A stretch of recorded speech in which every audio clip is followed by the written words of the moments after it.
Olá, seja bem-vindo a mais um episódio do podcast Intolerância à Lagnose. Aqui quem fala é Esfirra. Aqui é Golem.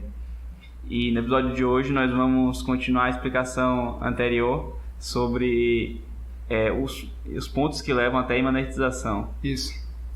Do escatom, né? Tem que falar imanetização do escatom. Eu acho que hoje já entendeu que a gente tá falando imanetização. Daqui a pouco imanetização vira tipo um apelido da parada completa, sacou? Tipo, imanetização do escatom, não é imanetização, sei lá, da sua mãe. Isso será uma parada meio abstrata, mas tudo bem.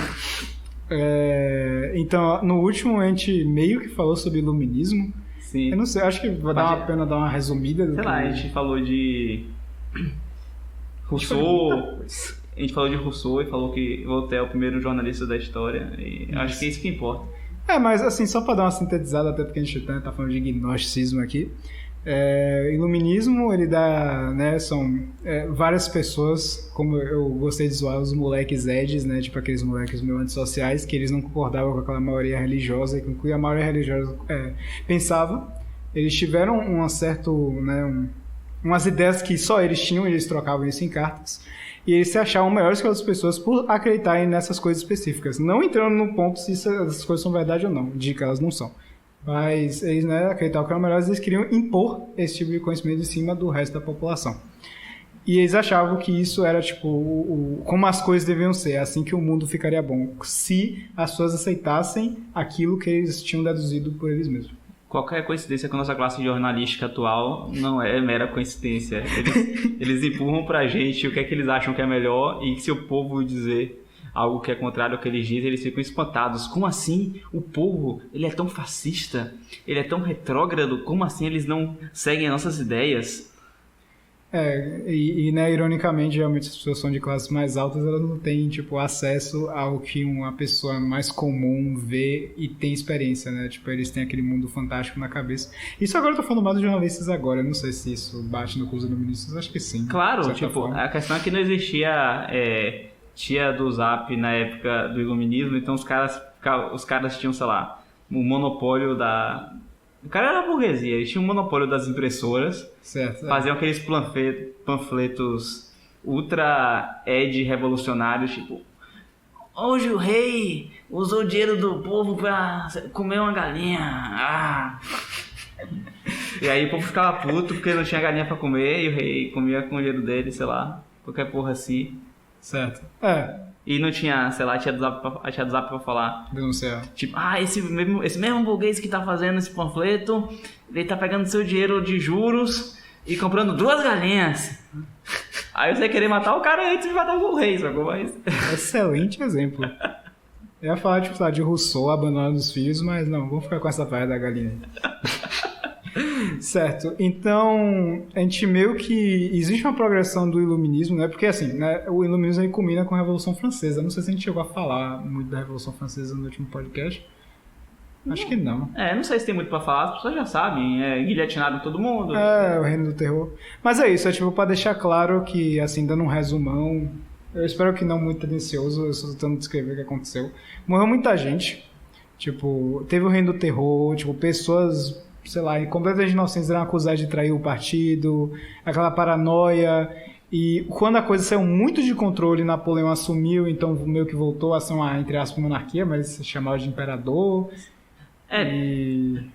Assim, a Revolução Francesa foi meio que a Revolução Russa 1.0, né? Tipo, sim, mesmo modus operandi. Primeiro, a Revolução dos Burgueses chegaram no poder, e tipo, opa, agora nós estamos no poder, nós temos que organizar as coisas de uma forma mais ou menos racional. Enquanto que o povo chegou, não, essa forma muito racional de vocês está muito parecida com o antigo regime. Tem que ser mais rápido, tem que ser diferente. A galera, não, a gente está aqui ajeitando as coisas aqui, tem que ser devagar. Não, a gente quer mudança agora, em dinheiro. E aí, meu irmão, começou a galera invadir os palácios, decapitar todo mundo. Pô, a gente já decapitou todos os nobres e agora tem que decapitar mais gente. Tem ainda esses burgueses aqui que compraram nobreza.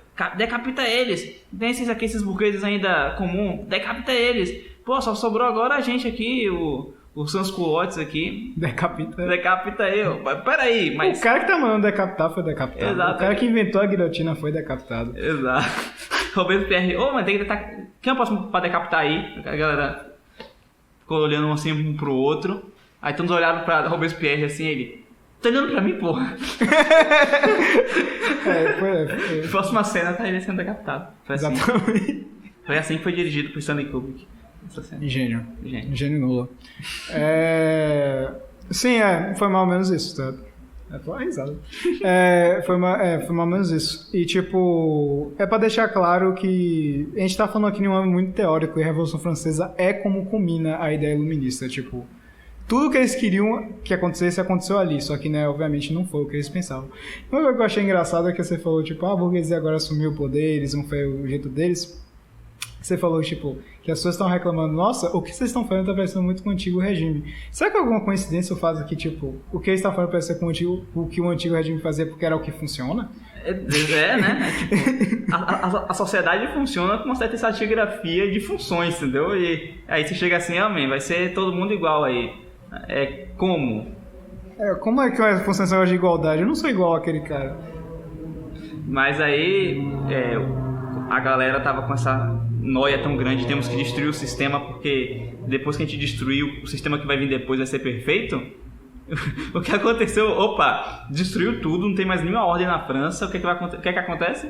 Um general aparece e toma o poder e diz, agora eu sou imperador. Existe um vácuo aí que tem que ser preenchido, né? E já que não existe mais algo do tipo, sei lá, um herdeiro, uma parada, tipo um sistema, né, que diz quem vai assumir, o que acontece é que o oportunista vai pegar o poder. No caso, foi o gênio militar Napoleão. E eu não vou entrar muito em detalhe no Império de Napoleão, não. Eu só queria meio que falar mais do lance da consequência aqui. E o pior é que depois que Napoleão perde, ele volta a ser a monarquia francesa do mesmo jeito de antes. Luís XVII, sei lá quem assumiu, Luís XVIII, porque o 17 sumiu, ninguém sabe onde é que foi parar. E existe um certo motivo para isso acontecer, porque o governo revolucionário, ele não tinha a infraestrutura que ele vai ter mais na frente, né? Tipo, ele não tinha a engenharia de controle social que ficaria muito mais afiada em um futuro mais próximo. É o que chamam anteriormente, né, de socialismo utópico, porque ele não tinha pensado nos meios em que ele funcionaria, eles só tinham uma ideia abstrata. Depois, com Karl Marx, eles vão ter o chamado marxismo científico, ou socialismo científico, também chamado de marxismo, que não que ele tenha ideias propriamente funcionais na estrutura da realidade, mas pelo menos eles têm, sei lá, métodos que fazem você se iludir que está fazendo alguma coisa que vai funcionar. Mas eu nem falo nesse âmbito, tipo... A gente vai falar de marxismo depois, mas eu realmente falo em um âmbito, assim, bem mais no sentido prático... Não é aquela coisa... Eu não sei se eu tinha comentado com você, sabe o cara, Aldous Huxley, o cara que escreveu o Admirável Mundo Novo? Sim. Eu não falei que ele tinha feito, tipo, uma pseudo-sequel do Admirável Mundo Novo, que era, tipo, acho que é Além do Admirável Mundo Novo, ou Admirável Mundo Novo Agora, alguma coisa assim. Eu esqueci o título agora. É o que é dos marcianos? Não. É uma sequel, tipo, é um livro técnico mesmo, é tipo um livro jornalístico. E a ideia do livro jornalístico é ele mostrar que as coisas que ele tinha falado na Admirável Mundo Novo estavam acontecendo. Porque se você parar pra reparar, a Admirável Mundo Novo é um livro, tipo, estranhamente profético. E não era a intenção dele. Sim. E ele começou a reparar que tudo que ele estava prevendo não tinha acontecido. Eu falo dessas coisas, tipo, esses mecanismos de controle social que permitem que as pessoas vivam em um, por assim dizer, estado de caos, mas exista algo que entra na cabeça deles que faça com que eles não, sei lá, se revoltem, quebrem pau e acabam naquela sanguinolência que acabou as últimas revoluções, que não foram muito para frente.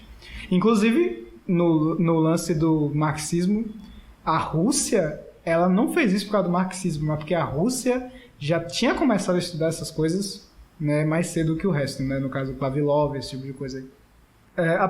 O que vem depois da Revolução Francesa é a Revolução de 1848. Mas a gente não vai entrar exatamente nessa revolução agora. Mas a gente queria falar das pessoas que, por assim dizer, as cabeças que estão um pouco antes dessa revolução, que são Comte e Hegel. Mas pra gente chegar em Comte e Hegel, a gente precisa falar de um cara que vem muito tempo atrás. Eu não lembro exatamente agora qual tempo ele era, mas é no meio da Idade Média. Que é um tal de Joaquim de Fiore. Que tinha uma ideia muito esquisita pra época dele. Tipo, a gente tá falando de Idade Média, é muito antes de toda essa loucura que a gente comentou agora acontecer. E Joaquim de Fiore, provavelmente em alguma época muito caótica, né, como isso é normal de acontecer, provavelmente uma praga, né, sei lá, fome, peste negra, Em Um Muçulmano de Muito Caos, ele falou que ele tinha, sei lá, não sei se foi uma visão ou uma revelação que ele teve, que ele percebeu que o mundo ele se dividia em 3 momentos. Que é um pouco a ver com aquele negócio, né, da divisão do Antigo Testamento e do Novo Testamento, que a gente falou que era gnóstico, Sim. E acabou virando o normal depois. Ele falava que esse primeiro momento do Antigo Testamento era a época do Pai. E a época do Novo Testamento, que é a época que todos viviam, né, depois de Jesus, era a época do Filho. E ele falou, então se você tem essa divisão do Antigo Testamento e do Novo Testamento, você tem o Pai e o Filho. Mas não está faltando alguém nessa história? Ele falou, então existe uma terceira época, que é a época do Espírito Santo. E essa época, tudo vai dar certo. Meio familiar esse padrão? E isso até meio que bate com uma compreensão que eu tenho sobre as figuras da Trindade e como elas como elas são exemplos diferentes para o ser humano. Como aquela ideia hindu, se não me engano, de que o Deus lá tem 3 rostos, eu acho, um negócio desse, ou vários rostos, e tipo, cada um é um aspecto da figura divina dele para falar uma coisa para a humanidade. Sim. Então, seria como se na figura do Deus Pai, que seria o Antigo Testamento, as pessoas iriam ser boas ou buscar ser boas meio que por obediência e temor ao Deus Pai. Então, o Pai dá a ideia de respeito. Então, as pessoas elas têm que se submeter a Deus para poder seguir as regras, digamos assim, e viver uma sociedade melhor. E quando vem a revelação de Deus Filho, ou seja, um Deus que se faz semelhante a nós, e como Jesus mesmo ensina que cada vez que a gente fizer bem ao próximo, está fazendo como se fosse bem a ele. Então a ideia de não somente uma sujeição vertical, alguém superior a você, mas submeter-vos uns aos outros. Então a ideia de você engolir seu orgulho para poder você obedecer ou seguir alguém que é no mesmo nível que você. Teoricamente você não tem que obedecer ele porque ele não é superior a você, mas você obedece por humildade, e essa submissão ao seu próximo seria a revelação do Filho. E a ideia do Espírito Santo é você ter o Deus dentro de você. A ideia de, como fala, de que a lei não seria mais escrita em pedra, saindo do seu coração, e que as pessoas iriam naturalmente seguir a Deus. Então talvez a ideia dele seria justamente essa, de achar que a terceira era do Espírito Santo seria em que as pessoas seriam tão puras e perfeitas que Deus estaria completamente eternizada delas, e que elas não precisariam mais de uma ordem superior impondo a vontade divina, que as pessoas já iriam seguir isso naturalmente. Uou! Não esperava por essa. Eu acho que essa é a ideia dele mesmo.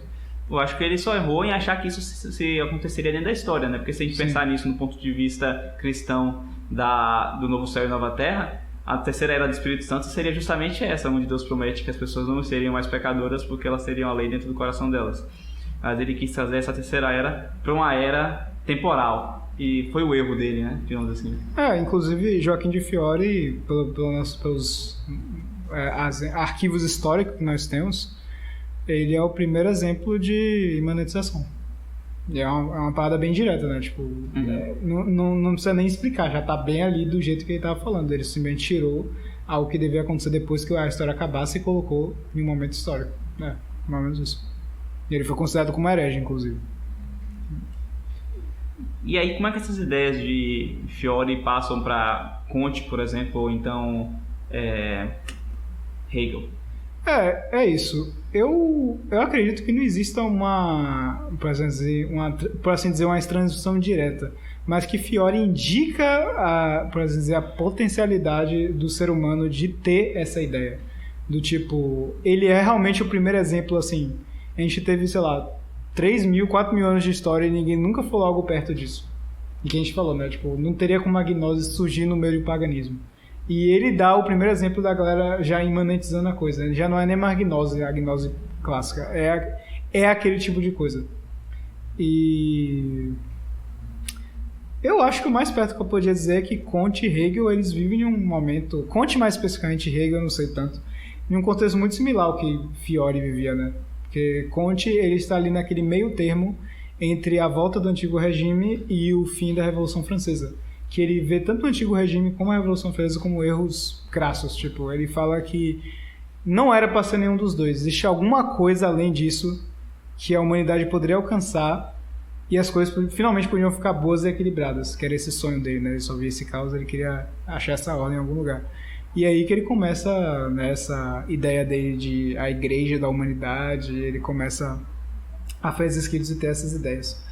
E para ele meio que colocar isso em um lugar da história que seja aceitável, ele cria a ideia que eu nem sei até onde isso é tipo uma inspiração direta que ele tem, eu sei tirar isso um pouco do iluminismo também, mas essa ideia do tipo, a história toda é algo que vai até, que culmina com a igreja que ele propôs, que era o que era para acontecer. Eu acho que se a gente pegar uma analogia com o que Hegel trouxe, fica bastante claro isso. Porque Hegel ele trouxe essa questão de culminar em um ponto Sim. na questão filosófica. Sim. Ele dizia que ele foi analisando cada escola assim, ou cada linha de pensamento da humanidade e analisando ela de uma maneira dialética, dizendo que cada uma surgiu para contrapor a outra que veio antes dele. E de certa forma, isso é um pouco verdade. Qualquer filosofia que ela surge, ela não surge dizendo X é Y. Ela chega dizendo X é Y porque não é A. Ela sempre chega negando uma coisa anterior que alguém disse para poder afirmar outra. Então, até como Jesus chega e fala assim, ouviste o que disseram, se você quiser se divorciar, dê carta de divórcio, um negócio desse. Mas agora digo que você só pode se divorciar se for questão de adultério e tal. Então, ouviu o que disseram, se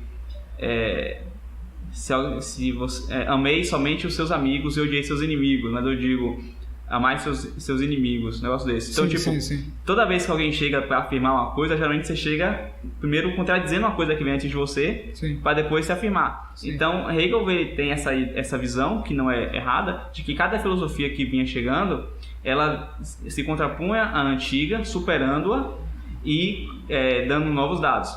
E ele foi vendo nessa ideia, uma depois da outra, e chegou à conclusão que a filosofia dele, de Hegel, era a última. Ele achou que todas as filosofias foram se contrapondo e culminando na minha, que é perfeita e que engloba todas. Ele não é nem um pouco arrogante em se achar que ele era a combinação de todo o universo. E talvez na linha de Kant, que é o chamado positivismo, né? Sim. Ele tem uma ideia da filosofia agora aplicada à religião, que cada religião meio que foi surgindo, uma para se contrapor ao que outra disse anteriormente, subindo no nível, mas até se culminar na religião dele. E que é interessante que ela nem um pouco descaradamente bebe do gnosticismo, quando ela, se eu não me engano, substitui Deus por uma mulher, deusa, tem isso, e que, se eu não me engano, ela tem a ver com a sabedoria e conhecimento também. Nossa. Porque, teoricamente, ele fala de um governo que seria regido somente pelos homens mais iluminados, tipo, os conhecimentos e tal. Os filósofos, os técnicos, os engenheiros e tal. E que eles deveriam se espelhar quem? Na sabedoria, na deusa da sabedoria. Sim. Que seria essa deusa mulher. Então, nem fica difícil você ver as bases gnósticas que alimentam Kant e a filosofia positivista. Até porque tem o chamado mito de Sofia, né, no gnosticismo, que é a ideia da figura feminina, mulher, que traz a iluminação e o conhecimento para o mundo. Por exemplo, quando a igreja cristã coloca de forma negativa que Eva foi tentada pela cobra e dá a maçã para Adão, isso é visto como negativo, que ela trouxe o pecado. Mas eles entendem, o que é que Eva foi comer? A fruta do conhecimento. E ela pega o conhecimento e deu para Adão. E teoricamente, o conhecimento que ela pega e dá para Adão e que faz com que Deus se ira não porque eles fizeram algo mal, mas porque aquele fruto simboliza a capacidade de fuga do ser humano do mundo material. Então esse Deus, que é o demiurgo, ele fica irado com a mulher e com o homem porque eles conseguem pegar o conhecimento, que era algo proibido para eles, e eles obtêm a forma de conseguir escapar do mundo material para ir pro pleroma. Então, a figura da mulher como essa transmissora do conhecimento ela é uma figura chave do gnosticismo e que vem parar também na filosofia de Comte e da Igreja Positivista. É basicamente... Isso encaixou muito certinho. eu não esperava por essa. Complementando um pouco o que você tinha falado antes, acho que a progressão que Comte dá é meio que aquela ideia de tipo paganismo, cristianismo e negócio dele, mas ele fala tipo politeísmo, monoteísmo e, por assim dizer, sei lá, transcender essas duas coisas e chegar na igreja que ele propõe. Que, né, como Hegel, é algo meio forçado, ele só disse que é assim e acabou. Sim. E metendo minha colher em coisas que eu não entendo plenamente, mas que agora que você falou da ideia de politeísmo e monoteísmo, isso vai evoluindo de alguma forma, isso me fez pensar um pouco na ideia de maçonaria, porque eles têm aquela ideia de que não importa a qual Deus que você serve. Sim. Só importa que você tenha uma religião. Só importa que você tenha uma religião, que você sirva algum Deus, que você reconheça que existe um Deus, para poder você fazer parte da maçonaria. Então aquela ideia de tipo, nós já superamos todas as religiões, porque nós temos uma visão geral que, sei lá, todos os deuses representam um só. Sim. E não é só a maçonaria que tem isso, tem várias ideias panteístas aí que dizem assim, todos os deuses são na verdade uma representação de um único Deus, de uma única força. Então, tipo, acaba tendo... acho que a própria ideia de nova era, né? New Era, baseado bastante nisso. E então toda essa questão de nova era, ela se baseia nisso também, de que as religiões, elas são uma coisa meio que superada, porque as religiões são uma coisa que divide a humanidade, cada um no seu grupo. Então, se nós entendermos que todas as religiões são uma só, então a gente pode se unir e tal. Uma ideologia comunista, né? Sim. Se chama. O meu que por assim dizer, religião oficial do que seria a nova ordem mundial, né? Sim. Que, no caso da nova ordem mundial, eu acho que isso é muito mais algo racionalizado. Não saberia dizer, na real. Porque eu não sei o quanto, tipo, maçonaria tem de malícia dentro deles, entendeu? Uhum. Porque você podia falar uma coisa dessa, por tipo assim, eu vou fazer isso, porque quanto mais aberto minha organização for, mais gente eu posso controlar. Entendeu? Então, eu realmente não sei até onde isso é tipo uma desculpa para poder colocar mais gente no mecanismo de controle, para eles terem poder e poderem fazer o que eles bem entenderem, do que realmente uma crença real, né? Mas no caso de Comte, eu realmente acho que era uma crença, só que Comte é um cara meio... é um cara meio perturbado, então... E só para reforçar, como eu sempre digo, que o Brasil, ele é o laboratório de tudo que não presta no mundo. Então, essa ideologia de Comte, do positivismo, é lá da França. Sim. E não achou terreno em nenhum lugar do mundo. Ninguém levou aquilo a sério, menos onde? No Brasil. Então, todos aqueles militares que deram um golpe na monarquia em 1889, 99% deles lá completamente mergulhados na ideologia positivista.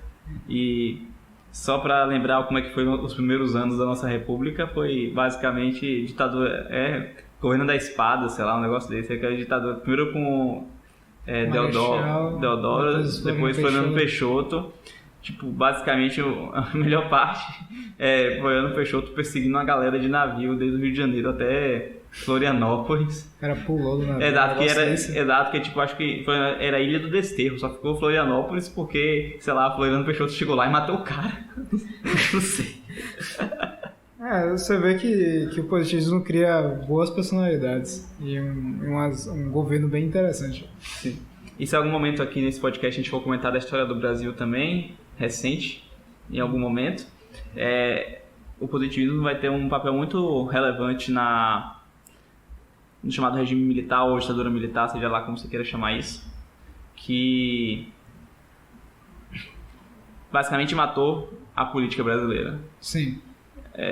Na ideia deles de fazer um governo somente técnico, das pessoas que saberiam... sim, tecnocracia. Tecnocracia. Sim. Então, para eles não importava se você era de esquerda, de direita, o que você pensava politicamente.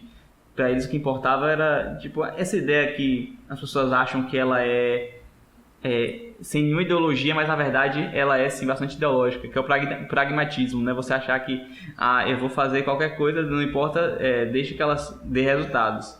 Não importa quais são os meios, tenho que ser pragmático, eu tenho que buscar o resultado. Isso é um gore filosófico absurdo, né? Porque, tipo assim, certo, eu estou sendo pragmático. Você está sendo pragmático pra quem? Pra quem você está dando resultado? Você está dando resultado pra um ditador genocida? Tipo, você ainda está sendo pragmático, né? Tá dando resultado. Você fala assim, não, faça uma arma aí capaz de matar milhões de pessoas em poucos segundos. Projeto Manhattan. Pronto, ó. Joga naqueles japoneses ali e vamos ver o que acontece. Tipo, você acha isso moralmente aceitável? Né? Entendeu? Tipo... realmente, pragmatismo é uma das coisas que eu tenho muita dificuldade de entender, tipo, falando bem sério, tá ligado? Eu nunca entendi qual o lance, entre aspas, dele. O pragmatismo é uma ideologia que, de alguma forma, a sociedade apresenta ela como se fosse a coisa mais lógica do mundo. Quando ela, no centro dela, a coisa mais ilógica possível é você se submeter a qualquer poder que possa estar na sua frente, diz que você apresente resultados para ele. É uma ideologia de completa submissão. É isso, me parece que pragmatismo é uma racionalização de remorso, entendeu? Do tipo, se você conseguisse, de alguma forma, deletar da sua consciência que você está, por exemplo, servindo um bando de genocida, um bando de megalomaníaco, ou você mesmo, tipo, você é a força que faz algo ruim, entendeu? Se você falar que você faz aquilo para dar resultado, você exclui, né, a dimensão moral. E de repente está tudo justificado, né? Você cria uma pseudofísica em cima daquele negócio, que é tipo assim, sei lá, meu negócio aqui deixou milhares de pessoas passando fome. Mas não tinha como ser de outro jeito, é só o processo natural das coisas, sabe? E isso é até bastante gnóstico. De certa forma. Porque a ideia gnóstica é de que existe um destino a ser traçado e que as ações humanas individuais pouco têm relevância em relação a esse destino. Essa ideia de que, eu produzi isso daí, mas no final estava destinado a isso ser produzido. Qualquer outra pessoa podia ter criado a bomba atômica, só fui eu que fiz, então não é culpa minha, entendeu? Era o destino da humanidade que essa bomba atômica fosse criada, eu só sou um meio para isso. Eu tenho quase certeza que o cara que inventou, tipo, um dos diretores do projeto, ele ficou, tipo, totalmente destruído, tá? Tipo, ele ficava catatônico. Ele não conseguia falar com as pessoas, de tão mal que ele ficou se sentindo, tá? O próprio Einstein, que nem teve envolvimento direto na coisa, ficou se sentindo mal. Por causa que o conhecimento dele foi usado para criar o negócio. O conhecimento é bom, man. Busca um conhecimento. Não, eu acho que a galera mais pragmatista que investe, tá ligado? Vai dar resultado. Sim, exato. Enfim, voltando um pouco agora para progressismo, dando uma recapitulada aqui um pouco em Hegel, né, que ele falou dessa dialética de ideias que culmina em ele ser a melhor pessoa do universo. Ele dá essa ideia que, tipo, não só a filosofia dele é a filosofia final, como ele dá a ideia que existe um fim da história. Mas eu acho que, assim, eu não sei até onde Hegel fala que a dele é a final, mas ele dá uma ideia que existe alguma. Tipo, vai ter alguma filosofia que vai bater em todas as outras e vai terminar a história naquele negócio. Eu não sei se é a dele, entendeu? Mas... eu tenho quase certeza que ele fala que é a dele. E tanto é que a contradição toda mas você vai morrer. O que é que vai vir depois? As pessoas vão continuar simplesmente reproduzindo o que você disse e ninguém vai questionar isso, sabe? Esse é o lance, inclusive, da imanentização, que a galera fala que, né, o lance vai ficar mais político quando o Marx entra no meio, que essa é a parte mais delicada.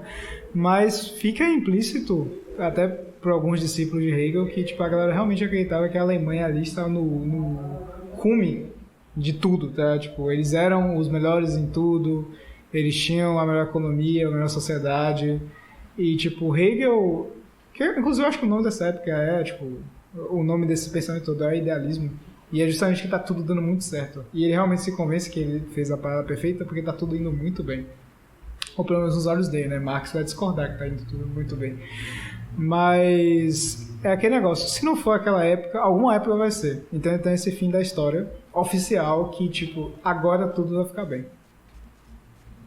E isso é muito importante entender essa ideia para quando a gente vai pular pro discípulo dele, que aí as coisas vão ficar muito mal. muito, muito, muito mal. E o discípulo dele que você fala é? Karl Marx. E ele vai pegar essa ideia que Hegel usou para a história das ideias e que Kant usou para a história das religiões Marx vai pegar isso para a história da política, a história dos regimes políticos. Então ele vai fazer uma ideia de que você tinha lá o tribalismo lá, e aí o que veio depois, que superou isso, veio uma monarquia teocrática, e que o que superou isso aí depois foi talvez a república grega, sei lá, e depois foi superada por uma monarquia constitucional. Não sei, ele vai dando as ideias, tipo, uma vai superando a outra e encontrar pro outro as falhas que ela tinha.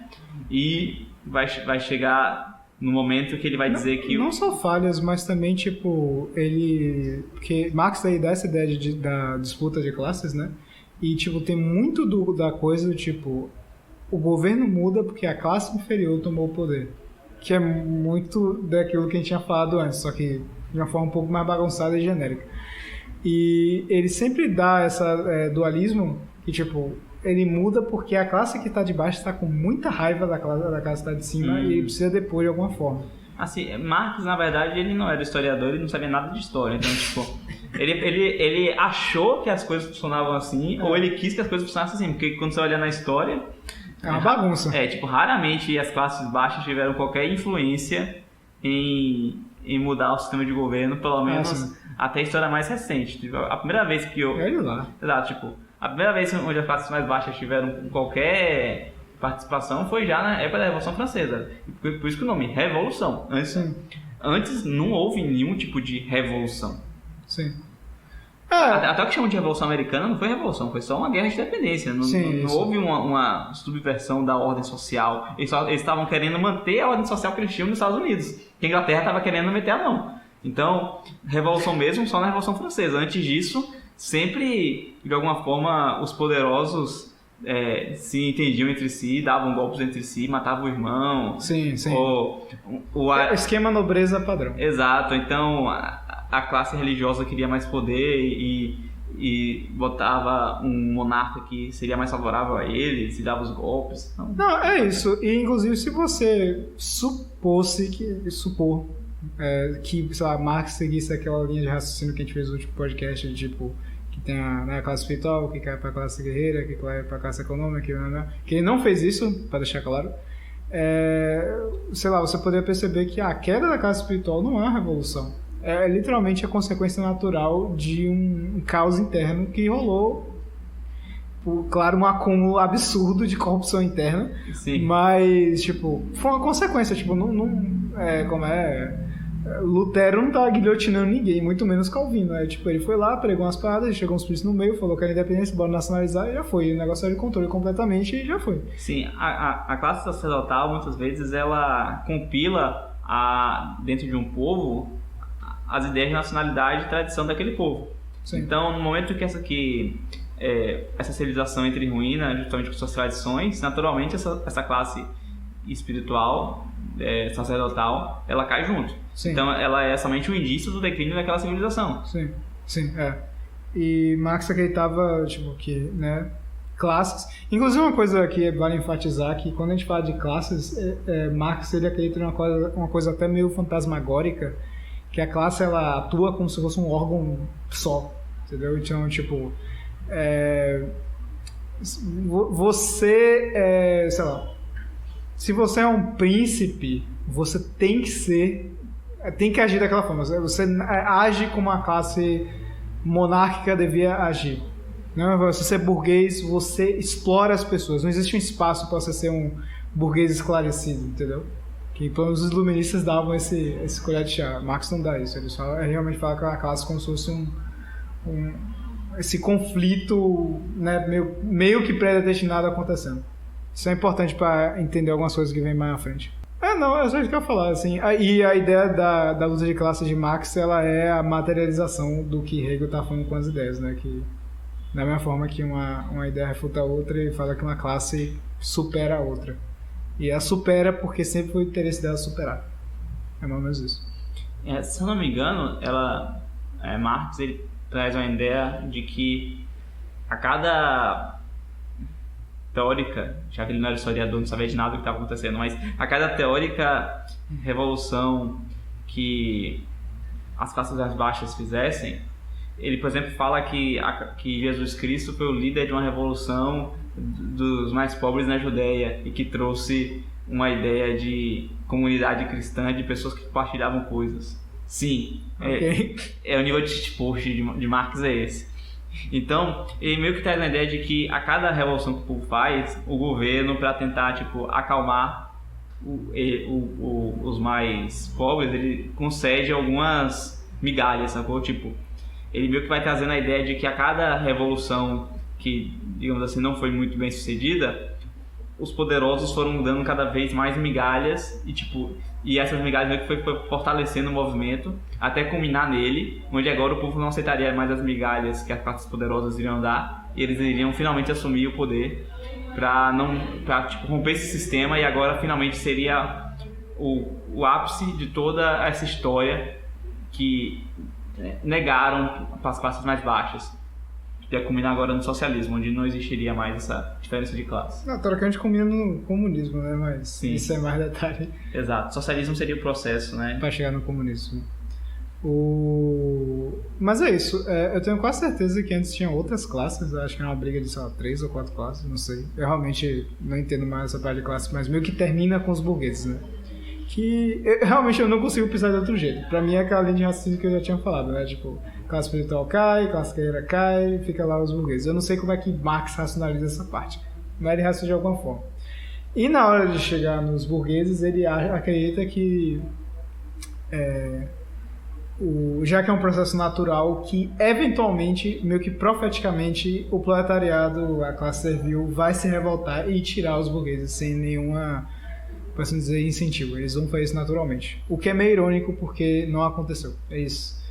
Estavam esperando que acontecesse, não aconteceu e eles começaram a incentivar. Inclusive, a ironia é que a revolução marxista que deu certo foi num país agrário, né? O que estava se tornando industrial, no caso. Sim, bem lentamente. Era o país mais agrário da Europa. Isso. E aí, então, tipo, você literalmente tem um ciclo que Marx falaria que não daria certo, porque em um país agrário os burgueses teriam que, né, pegar Exato. o poder para depois do proletariado entrar, então você já tem a, entre aspas, a revolução marxista no lugar que não devia acontecer. E onde devia acontecer, não aconteceu nada. Sim. E muitas vezes o modus operandi da esquerda global de primeiro esperar um país capitalista enriquecer e estar com bastante dinheiro Foi o que Lenin fez, né? para depois chegar lá e matar os porcos gordos e distribuir. Então, por exemplo, a Suécia, se não me engano, os países escandinavos que no início do século XIX, não, início do século XX, eram bastante capitalistas, bastante abertos economicamente, enriqueceram bastante. E depois começaram a ter medidas cada vez mais bem-estar social, socialistas e tal. Depois disso, você vê que o PIB praticamente estagnou, não cresceu mais, mas a distribuição de renda melhorou, sacou? Então, o país é basicamente condomínio fechado, ninguém entra, ninguém sai, basicamente, para você conseguir naturalizar. É difícil. Então, a número de pessoas se mantém mais ou menos o mesmo, a riqueza se mantém mais ou menos a mesma. E os imigrantes na parte da Suécia não... Isso está quebrando o sistema agora, porque isso é recente. Até 2010, 2009, não sei, tava de boa.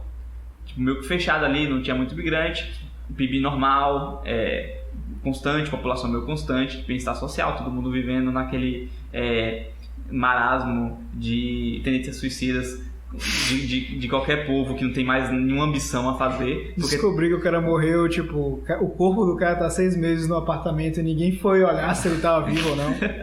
Só começou a sentir um cheiro estranho da porra. Isso.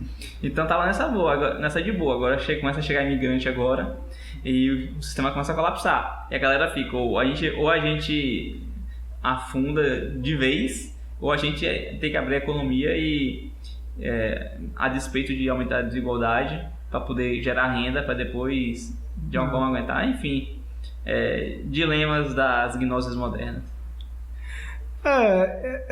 Eu acho, tipo, eu realmente queria evitar que a gente caísse nessa mesmice, porque isso aí já é a tarefa da galera, sei lá, ANCAP ou o que for. Sim. E ANCAP é outra gnose. Mas essa é a tarefa da galera ANCAP, que fica falando, tipo, esquerda, comunismo é incoerente. Tipo, já encheu o saco disso, tá? Tipo, já sabe todos os argumentos, eu acho. Não é nossa tarefa falar disso. Mas, tipo, é uma parada, tipo, muito incoerente e eu acho que é meio na cara. o gnosticismo, eu achava que a gente ia falar mais de marxismo, mas tipo, é muito óbvio qual é a gnose de Marx, tá ligado? Tipo, a gente sabe o que ele profetizou, a gente sabe que deu tudo errado, a gente sabe que o sistema não funciona, não tem nenhum cabimento com a realidade.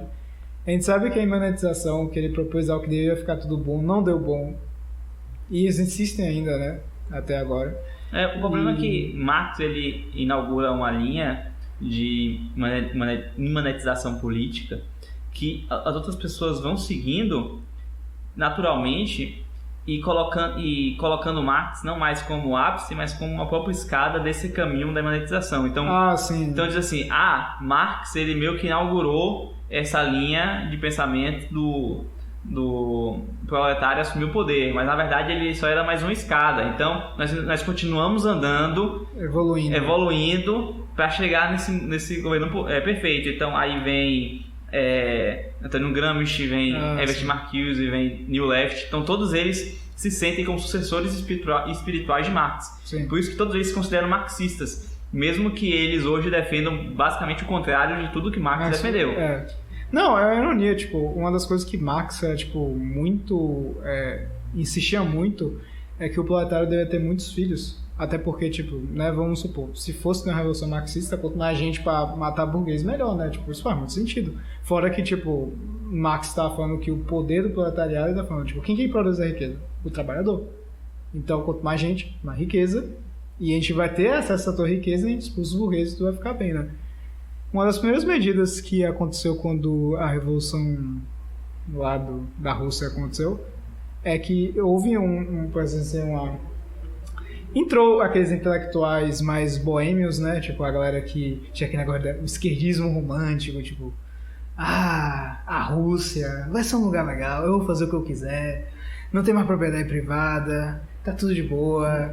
Não vai existir mais nenhum poder me oprimindo, eu serei livre. E aí, essa galera, de uma certa forma, eles foram meio que a classe intelectual da época, né? Porque, tipo, sei lá, tá ligado? Tipo, nem todo mundo era Marx, tá ligado? Pra ficar, tipo, gritando com as pessoas falando... Exato. E, se você não percebeu ainda, caro ouvinte, igualdade não existe. Você não percebeu ainda. Dentro de um grupo de pessoas que elas se acham teoricamente iguais, sempre vai ter alguém liderando. Você vai perceber, sempre tem alguém que se acha o intelectual, que tem as ideias, que propõe as coisas. Então, dentro do próprio grupo daqueles que eram revolucionários e que se diziam todos iguais, que queriam fazer uma sociedade igual, não eram todos iguais. Sim. Existiam quem obedecia e quem mandava. Que é meio que como entre aspas, classe espiritual se manifesta, né? No caso, isso é um péssimo exemplo, mas tipo, existe alguém que vai largar a ideia e todo mundo vai aceitar. Exato. E o negócio... existe sempre um Vanderlei que vai largar a ideia errada. Pronto, Eles que vão aceitar. Mais ou menos isso. E o negócio, Lenin ele é um cara razoavelmente estudado, tá? Mas dá pra ver que o Lenin tá muito mal ocupado tentando administrar o negócio, isso já era bem antes de Stalin, inclusive. E tinha alguém ia preencher esse vácuo, né? E a galera que era boêmia, todo mundo era a favor de liberação sexual. E eu acho que eu não preciso, né, fazer uma demonstração técnica aqui que liberação sexual meio que combina em contraceptivo, né? Porque, né, tipo, a galera quer fazer muito sexo, então eles querem forma de fazer muito sexo sem ter que arcar com consequência. Sexo sem compromisso, sem consequência, sem responsabilidade. Pronto, então você tem essa galera da liberação sexual, que é a galera que, tipo, eles entram nesse bonde do comunismo, porque eles chegam no comunismo, não tem mais o Estado pra, tipo, colocar pressão moral em cima deles, porque eles veem isso no Estado também, né? Que é tipo, o pai tirânico que não deixa eu fazer sexo com o que eu quiser. E não só o Estado, mas Marx já falava da própria estrutura de família, a família burguesa. Então, ele entendia que a família burguesa também era um instrumento de opressão. Sim. E o interessante, como eu tinha falado, de como os marxistas hoje defendem completamente o contrário de Marx, mas eles ainda se intitulam marxistas. Marx entendia que ele entendia que o sistema econômico liberal burguês era a base que sustentava todo o sistema de opressão burguês, inclusive a família patriarcal burguesa. Sim. Então, a ideia dele é que você precisava destruir primeiro o sistema econômico, para que no fim você fosse destruindo todas as cadeias de opressão burguesas, inclusive a família. Sim. Hoje, o que a New Left prega é completamente o contrário. Eles entendem que a base familiar burguesa é a base de tudo, de todo o sistema econômico burguês. Então você primeiro tem que atacar a família burguesa para depois você conseguir mudar a infraestrutura, a superestrutura, que é o sistema capitalista. Então é completamente o contrário, mas todos se intitulam marxistas, porque eles entendem que a própria dialética interna do marxismo, inaugurada por Marx, vai fazer o mundo melhor. Sim. E eu ia falar que esse exemplo que eu tava dando é meio que um primeiro exemplo disso. E tipo, o que aconteceu é que, obviamente, todo lugar que tem liberação sexual tem o mesmo fim, né? O negócio meio que saiu de controle, É que eu acho que hoje, de uma certa forma, meio que, sei lá, acho que o controle social mais excessivo e todo esse lance de ter criado escolas e tal deixou a galera um pouco mais, né, contida, até uma certa forma tímida. Mas naquela época, quando tinha essa liberação sexual, o nego saía, sei lá, se duvidar até estuprando gente na rua, porque quem que vai me impedir de colocar errado nisso, entendeu? Tipo... Os reinos de terror comunistas, seja na Revolução Francesa ou na Revolução Russa, vieram acompanhados também de muitos estupros. Sim. Não, inclusive o reino de terror, ele meio que, tipo, ele vem depois, tipo, porque assim, a liberação sexual tem essa liberação sexual que, eu não sei se as pessoas meio que pegam essa ideia. Gente que, infelizmente, muita gente consome pornografia hoje, mas a galera que consome pornografia deve ver meio que essa lógica que, tipo, alguém está consumindo pornografia, ele consome aquele negócio e fala, eu não estou mais satisfeito com isso. Aí ele consome mais pesado, mais pesado, mais pesado. Gente que consome, infelizmente, de novo, hentai, tem isso muito na cara. Porque a maior parte dos hentais são doentios. São coisas que uma pessoa normal veria e provavelmente teria uma náusea, vomitaria, entendeu? Sim, é uma coisa muito nojenta. E de forma bastante sutil, porque como é 2D desenhado, Sim. Não dá um choque muito grande. Tipo, se você visse em 3D os tentáculos de um povo gigante entrando dentro de uma mulher, você iria fechar na hora, mas sei lá, você tá vendo um negócio desenhado bonitinho, daqui a pouco aparece um tentáculo. Não é tão sério assim. Tipo, brincadeira, é só a menina na praia se atrapalhando com o povo sem querer aí, e aí começa a escalar, daqui a pouco você tá vendo, sei lá, o Cthulhu. Não imagine isso, né? Enfim. Então, não é muito diferente do que acontece na escala da liberação sexual plena. Porque, tipo, é a mesma ideia, né? Tipo, o cara busca... Porque a satisfação sexual não existe, entendeu? Tipo, você vai lá, vai uma vez, acabou, você vai querer de novo, vai ficar nesse ciclo. Só que cada ciclo você vai querer algo mais violento, mais violento, mais violento. Agora imagine isso numa escala social. Claro que isso vai chegar no nível que a galera vai, sei lá, arrancando o intestino do outro só pra sentir o que seria isso. É a mesma lógica das liberações de diferentes tipos de casamento. O que está mais em voga atualmente é o casamento homossexual. Sim. E em muitos países já foi legalizado. E talvez as pessoas pensassem, depois que for legalizado o casamento homossexual, vai parar. Essa polêmica vai acabar, já resolveu o problema. Mas não, o que acontece logo depois? Poliamor. As pessoas querem liberar você poder casar com, não só, não importa o gênero, mas não importa a quantidade. E aí, quais são as próximas fronteiras? Já tem advogados... Acho que uma mulher que casou com um cachorro, alguma coisa Isso, assim. já tem questões de casamento com animais, zoofilia, movimentos na Alemanha. Você tem também casamentos infantis, pedofilia, que não seria tão absurdo quando você pensa em relação ao mundo islâmico, que isso já é uma coisa... Já normalizado há um certo tempo. Exato, mas o interessante é você ver a dissonância de uma população que... De uma ideologia que há pouco tempo, em discurso em defesa das mulheres, era contra o casamento infantil nesses países islâmicos por considerar uma opressão à mulher. Agora passam a ter cada vez um olhar mais complacente com movimentos internos na Europa de liberação do casamento infantil, em linhas completamente opostas. Mas essa dissonância cognitiva desse pessoal é justamente o que já estava idealizado na própria dialética marxista. Sim. É fácil racionalizar quando tudo tem que ser contraditório.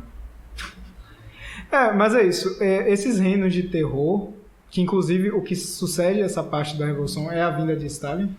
E Stalin proíbe tudo de liberação sexual. Inclusive ele faz o contrário. Ele, tipo, se você for muito danadinho, ele te mata. Que é uma parada completamente, o oposto completo do negócio. Ele percebe que a estrutura familiar capitalista, digamos assim, ela não é capitalista, é a estrutura familiar da sociedade e que a sociedade ela precisa daquilo para se manter. Sim. Então, se ele quer manter a sociedade comunista e quer que ela prospere, que ela avance, ele vai ter que herdar e preservar essa estrutura que vem do modelo burguês anterior, que é a família. Sim. Mais ou menos isso. E ele força isso, entendeu? Inclusive é bem irônico porque a galera que era a esquerda boêmica, não sei. Boêmia. Enfim, a esquerda boêmia que meio que colocou isso na cabeça das pessoas e meio que forçou essa ideia, eles todos agora são anticomunistas. Porque eles veem agora no comunismo um novo pai tirânico que quer impedir que eles façam o que eles bem entenderem. Que é muito engraçado. Eu imagino que, tipo... Acho que é a mesma coisa que aconteceu com o Jean Paul Sartre, que ele idealizava muito marxismo. E quando ele entrou lá na Rússia, viu aquela desgraça toda e viu que os caras não apoiavam a ideia, por exemplo, de relacionamento aberto que ele tinha com a esposa, né, por assim dizer, entre aspas, grande feminista. Como é? Simone de Beauvoir. Os comunistas não gostavam muito dessa ideia. E aí ele, de repente, se viu desiludido com essa parada toda, entendeu? Tipo... e aí surgiram os famosos liberais nos costumes, liberais na economia. Libera tudo. Pois é. Não, é uma parada muito esquisita, né? Eu não sei até quanto da New Left é assim. Inclusive eu sei que, tipo, muita gente da esquerda hoje em dia é meio que, entre aspas, Old Left, que fala que a galera de New Left é muito, né, tipo... não tem firmeza. A esquerda é algo que me deixa muito, muito confuso. Na real, até a direita me deixa muito confuso, na real. Bem, isso faz parte de todo o ambiente gnóstico que a gente vive. Tudo é uma confusão, tudo é um caos, você não consegue se localizar em nada. Você não consegue dizer nenhuma linha ideológica que você possa dizer que você se identifica, porque tudo é um caos. A resposta correta para isso vem do grande astrólogo. Eu sou de mamãe. Quando você é de mamãe, você é de mamãe, você não tem problema nenhum. Agora, quando você quer ser alguma coisa anarcocapitalista, socialista, capitalista, você entrou em alguma gnose feia aí, meu irmão. O pior é que capitalismo é algo que eu tenho certeza que tem uma parada, tipo, muito bizarra. Até porque o termo, né, é violentamente disputado. Mas, tipo, anarcapitalismo eu tenho certeza que é. Mas capitalismo é algo que eu, tipo, realmente eu tenho muita dúvida. Tipo... sei lá. E eu falo aqui, tipo, aquela galera que defende, sei lá, coisas como a Federal Reserve, né, na crise de 2008, deu aquela desgraça que aconteceu, né? E o que a Federal Reserve fez? Roubou o dinheiro do povo e deu pros caras que iriam ter falido, naturalmente. As pessoas defendem isso, tá? Tipo, eu realmente não sei qual é o processo mental que está rolando aí por trás. É algo que eu realmente tenho muito curioso de entender. Você tira dinheiro do povo para poder dar para os capitalistas justamente porque você entende que o sistema capitalista que existe, econômico, tem que ser preservado acima de tudo. Mas não pode ruir, não pode vir uma coisa depois disso. É que é meio na ponta da língua, né? Quando eu falar mal de marxismo, já é algo tão, né, moda, que é tipo, já tá na ponta da bait, já tá na cara, tá? Só que esse lance do capitalismo, tipo, isso tem que ser defendido, isso tem que sustentar. Eu não sei, tipo, eu tô começando a até estudar um pouco disso agora, tá ligado? Mas ainda para que tá muito no início. Exato. A gente vai... Eu acho que a dica é o seguinte, você acredita em alguma coisa que de algum jeito na sua cabeça vai fazer o mundo melhor? Isso é gnose, entendeu? O mundo não vai ficar melhor. É isso, é porque eu realmente acredito que existe aquela coisa básica, tá, que você pode fazer e o mundo pode ficar menos pior. E eu não falo assim, menos pior no sentido, eu falo tipo... Dá pra... É aquela coisa assim, se a gente fizer assim, funciona. As chances disso acontecer são zero, tá? Tipo, vamos... Sei lá... Não vamos... pior que eu não tenho nenhum exemplo agora, tá? Mas sei lá... Não vamos inflar o Estado? Sei lá, enfim, eu não tô conseguindo pensar em nada... Assim, ó, em termos básicos, entropia existe. A sociedade, ela tem também, está sujeita a entropia. A sociedade, ela tem a tendência de se deteriorar e de virar uma desgraça. Ponto. Você tem três abordagens com relação a isso. A primeira abordagem é que se foda. Eu vou deixar essa sociedade se desgraçar. Isso daí acho que é só masoquismo mesmo, não é uma ideologia muito... É niilismo. É niilismo. Aí você tem a outra abordagem que é tipo, não, nós vamos lutar contra essa entropia e nós vamos fazer o mundo perfeito onde jamais a entropia irá atingir, porque ele estará no estado contínuo de perfeição. Eu imagino falar isso pra um físico, tá ligado? Exato. Não, e ele faz isso com um físico comunista. Tipo, algo que faz a entropia parar. Ele, isso não funciona. Tá, então por que funciona na parte política? É como o professor de física que se autodenominava marxista heterodoxo.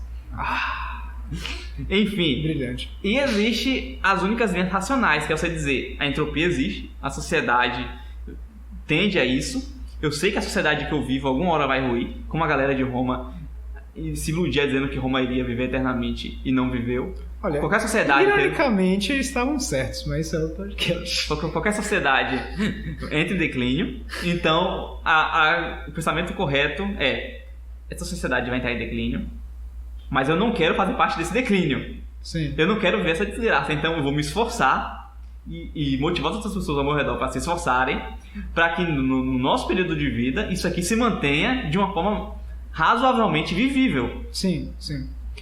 Que na queda de Roma os caras estavam meio que tentando não morrer ali, né?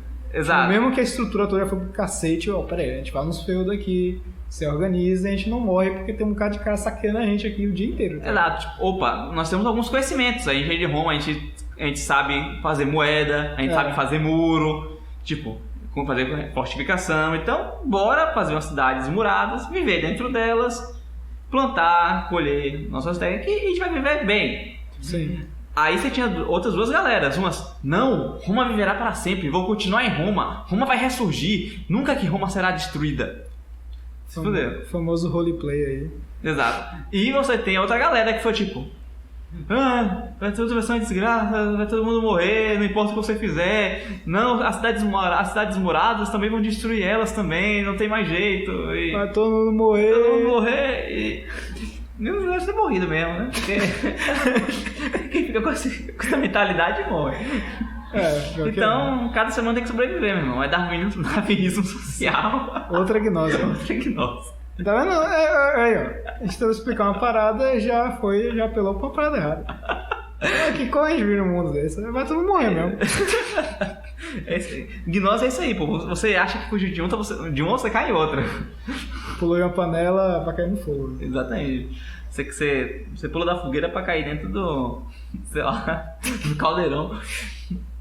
Enfim, a gente vai chegar a falar de nazismo. Nazismo é uma parada meio bizarra, porque é também outra coisa que é muito straightforward, tá ligado?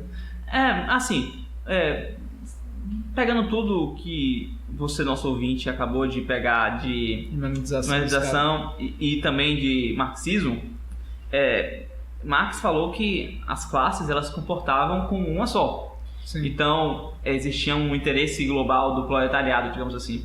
Mas quando você vai ver na realidade, como sempre, as coisas não batem muito bem com o que Marx disse. Então, você vai ver uma classe proletária brasileira produtora de laranja, ela não gosta e não está nada afim dos produtores de laranja dos Estados Unidos. Eles estão competindo um com o outro e, sei lá, dependendo da situação, os caras podem querer se matar. Sim. Então, a ideia de um proletário universal não existe. O que você tem são proletários nacionais dentro do seu próprio contexto, que competem uns com os outros. Sim, sim. Então, a ideia que o fascismo teve, que tem um ideólogo do fascismo, que eu até esqueci quem é.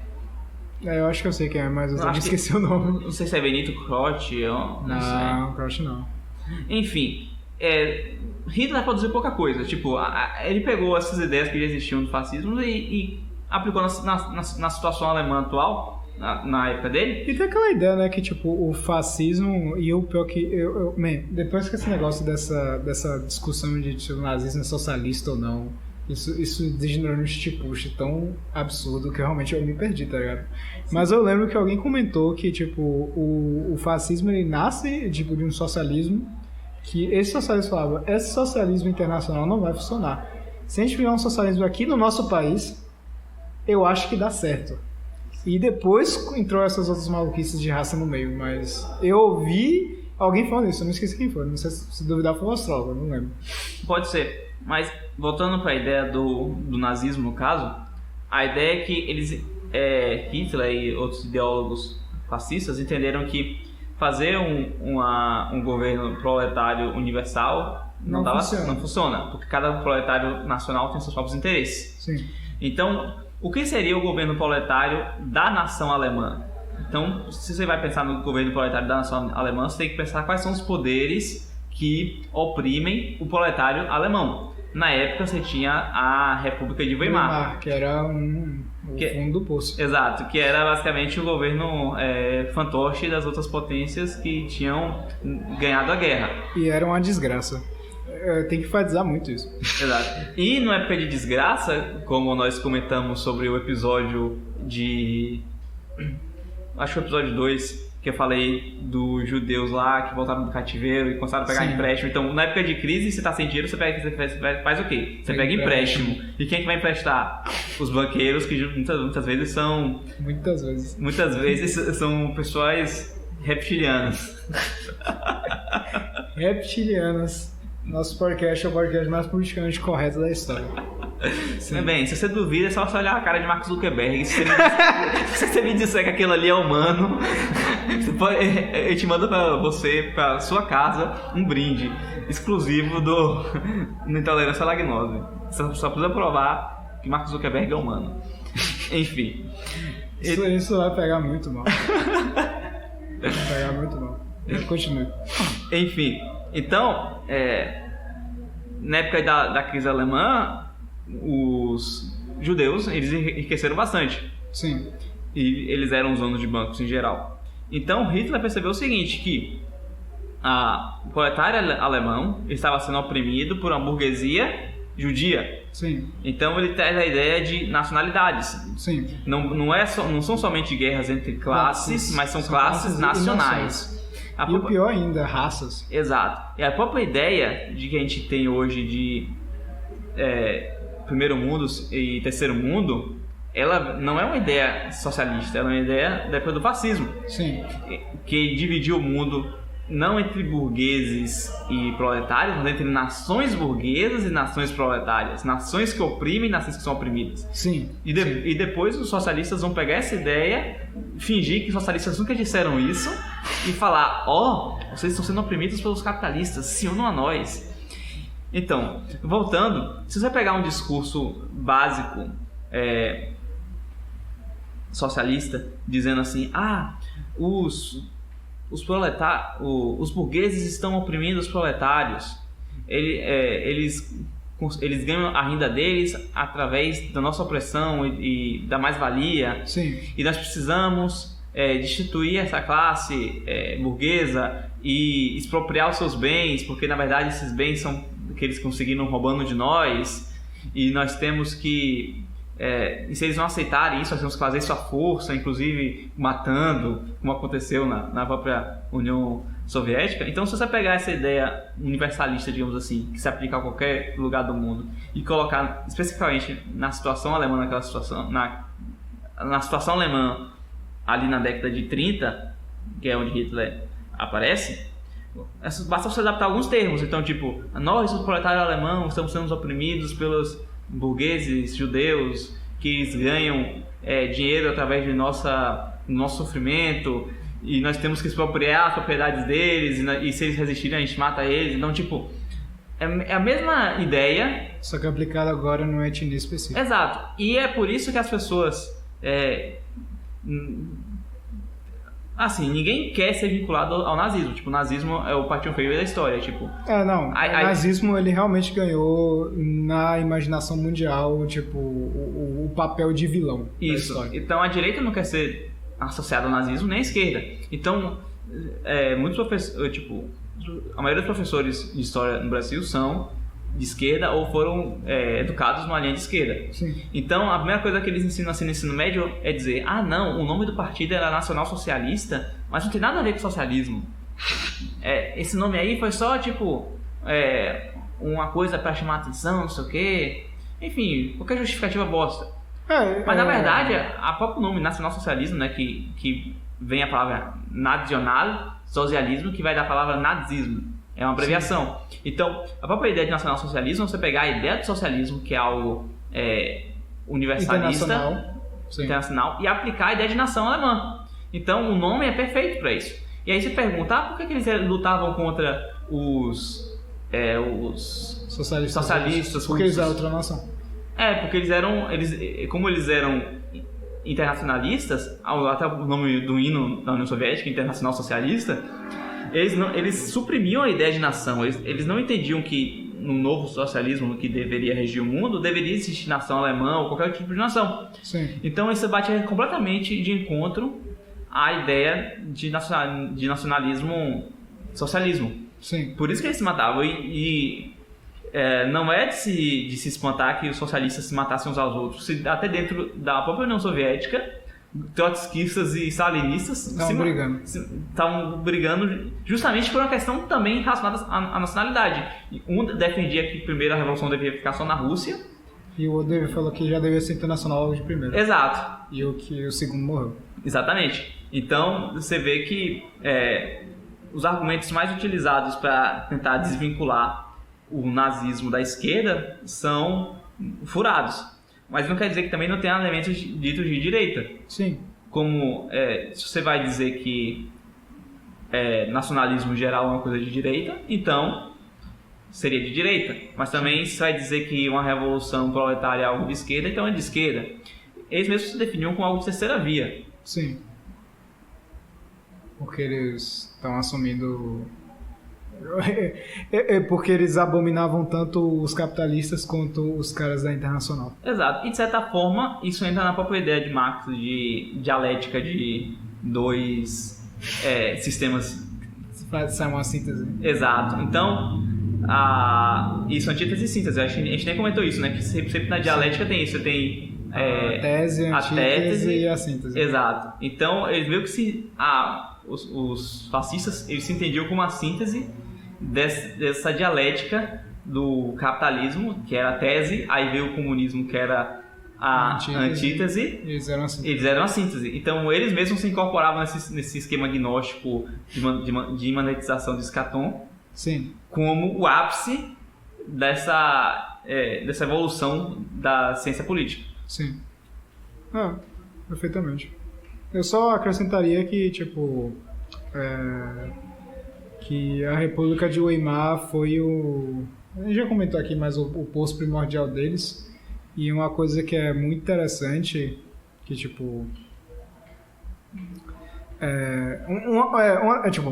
muita, por assim dizer, meio que combando com aquilo que a gente tinha falado antes, que tinha muita, por exemplo, liberação sexual dentro da República de Weimar, e Hitler vem realmente para ser o cara que vai parar com essa confusão, que ele consegue com muito sucesso, como todas as outras vezes.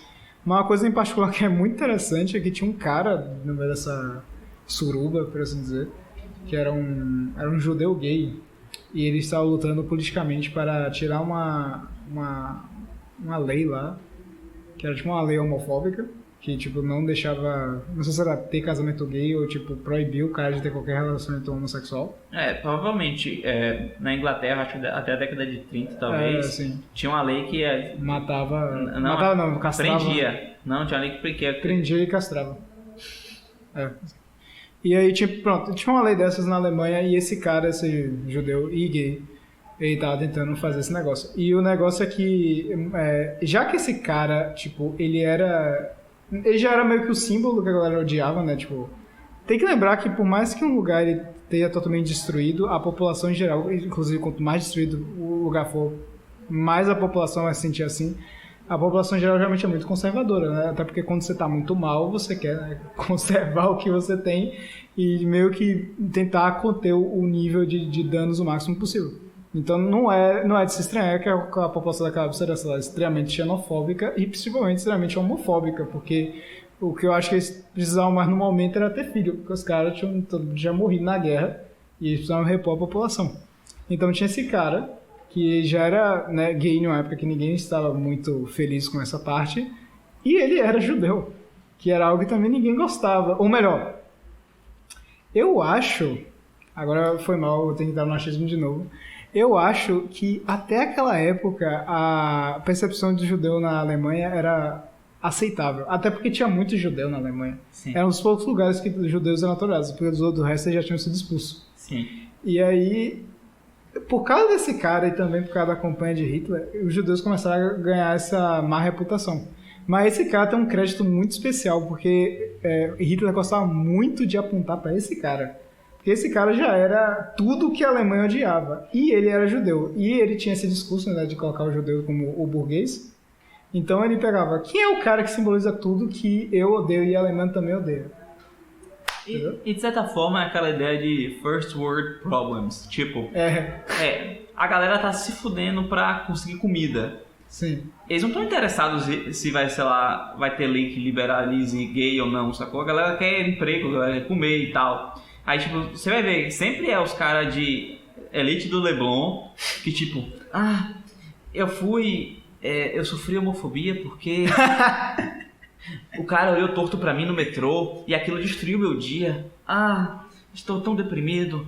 Enquanto o cara pobre tá, sei lá, 3 dias sem comer porque não consegue pagar o aluguel e, sei lá, o problema do cara é uma coisa concreta, tipo, que a solução também é concreta, que é emprego e comida, basicamente. Sim. Enquanto o cara fica com esses problemas ultra sofisticados, psicológicos e tal. E a ideia é que você vai ver, à medida que o conforto da sociedade vai aumentando, sim. Não especificamente a sociedade geral, mas certas classes, sim. Mas vai aumentando esses first world problems, que em geral são alguma coisa para poder sustentar algum vício ou alguma degeneração dessa classe. Sim, é exatamente isso. E esse cara simbolizava isso, e o bônus, ele era judeu. Aí Hitler falou, ganhei meu dia. E inclusive eu acho que historiadores que acham que o nazismo só existiu por causa desse cara. Porque, tipo, ele foi um cara tão perfeito, ele foi o bicho-papão tão perfeito pra Hitler montar o discurso dele que, tipo, a galera não tinha... Tipo, imagine se Hitler tivesse que criar um sujeito hipotético, tipo, o judeu, não sei o quê, o degenerado, tipo, você tá tentando imaginar um cara que é assim. Mas pronto, tá ali, ó, na sua frente, um cara, você tá passando fome, e o cara querendo, tipo, sei lá, dar o cu. E você... Exato. A gente pode fazer uma analogia com Hitler brasileiro. Não. Porque se não fosse Jean Willis, que simbolizava tudo que ele era contra, ele não conseguiria chegar no poder. Foi fazendo esse antagonismo com esse homossexual de esquerda que ele conseguiu chegar ao poder. Inclusive, eu acho que um exemplo mais caricato desse cara é que ele foi pra União Soviética. Ele foi lá e, tipo, nossa, é tudo lindo, meu. A gente tem que ser que nem os comunistas. Aí Hitler, tipo, acabou, meu. Minha campanha já acabou. Agora, é claro, existem essas teorias que se não fosse esse cara, não haveria o nazismo. Eu acho que é uma coisa meio hiperbólica, mas ele não deixa de ser engraçado. Mas existem outras teorias que dizem que Hitler era gay. Não, calma. Que ele levou fora do judeu. Se não fosse esse judeu que deu fora nele, não existiria nazismo. Calma. Ok, eu acho que essa aí não tem fundamentação. Mas, nessa teoria de viadagem por parte dos nazistas, desculpe, né? Viadagem é um termo homofóbico. Homossexualidade por termos dos nazistas. Quem largou a fofoca que Hitler era viado foi esse cara. Porque ele viu, esses negócios de nazismo aí tá ganhando poder. Se eu deixar quieto, os caras vão me matar, tá ligado? Aí eu vou largar a real que os caras é viado, tá ligado? E assim, ele não tá falando isso porque ele tá querendo fazer propaganda, não. Ele realmente, e aí que entra a polêmica, porque tipo, hoje em dia que tá meio que começando a ter uma discussão sobre a sexualidade de Hitler um pouco mais a fundo, né? Que surge aquele negócio de os caras travesti no SS, umas coisas assim, tá ligado? Umas fotos aí do pessoal fazendo umas festinhas. É isso, aí basicamente esse cara, esse judeu homossexual, largou a fofoca gay, que a galera, todos os nazistas eram tipo uns caras, nem era reprimido, eles realmente eram tipo full largado, só que por interesse político eles meio que se contiveram e aproveitando né, a vibe, por assim dizer, homofóbica da população, surfaram na onda e chegaram no poder. Mas diz que em nenhum momento eles pararam de ser assim. Agora, isso é uma parada tipo, pra deixar claro, historiador hoje fala que isso não existe, tá ligado? Mas, tipo, tem muita coisa, tipo, tem muita fonte, tipo, tá ligado? A CIA falou pro presidente dos Estados Unidos que Hitler era gay, tá ligado? Tipo, o consenso histórico é que ele não era gay, mas, tipo, o cara que é pago pra só falar a verdade por fins táticos sobre o que ele era. É uma parada meio estranha, tá ligado? Sim. Fazendo uma analogia de novo com a modernidade, é como você vai ver que Bolsonaro ele foi eleito com um discurso anti-gay. de preservar a família, mas o que acontece? O filho dele, Carluxo, tem umas fotos muito estranhas com o primo dele. E ele é pai de pet, tem uma cachorrinha lá. É muito estranho isso, entendeu? Então, eles escondem a homossexualidade deles pra poder surfar na onda, mas na verdade é tudo viado, meu irmão. Esse negócio do Partido Nazista ser gay é uma parada que eu realmente acho isso muito interessante, tá ligado? Porque, assim, vamos ser sinceros, olha o esquema dos caras, tem uma parada meio, tipo, LARP ali, tá? Aquele negócio, tipo, os caras se vestir daquele jeito, tipo, você vê que os caras é meio, tipo, muito arrumadinho, eles têm aquele que é meio sadomasoquista também, tá ligado? Tipo, tem uma coisa, tipo, eles são muito arrumadinhos pra uma parada que ia ser só bora meter pipoco, tá ligado? Se ser arrumadinho é sinônimo de ser gay, então pra mim não houve uma classe mais viadinha do que aquele pessoal da Revolução Francesa. Com aquelas perucas brancas, salto alto, pó de arroz na cara, com blush. Meu irmão... Olha... ó... Nobre sempre tem uma parada meio afeminada. E tem uma explicação muito machista pra isso. Eu não vou entrar em detalhes disso agora, não. Mas eu acho que Nobre é uma parada que dá pra compreender. Mas tem que pensar que, tipo, o Hitler era do povão. E ainda assim ele tava nesse esquema de ser...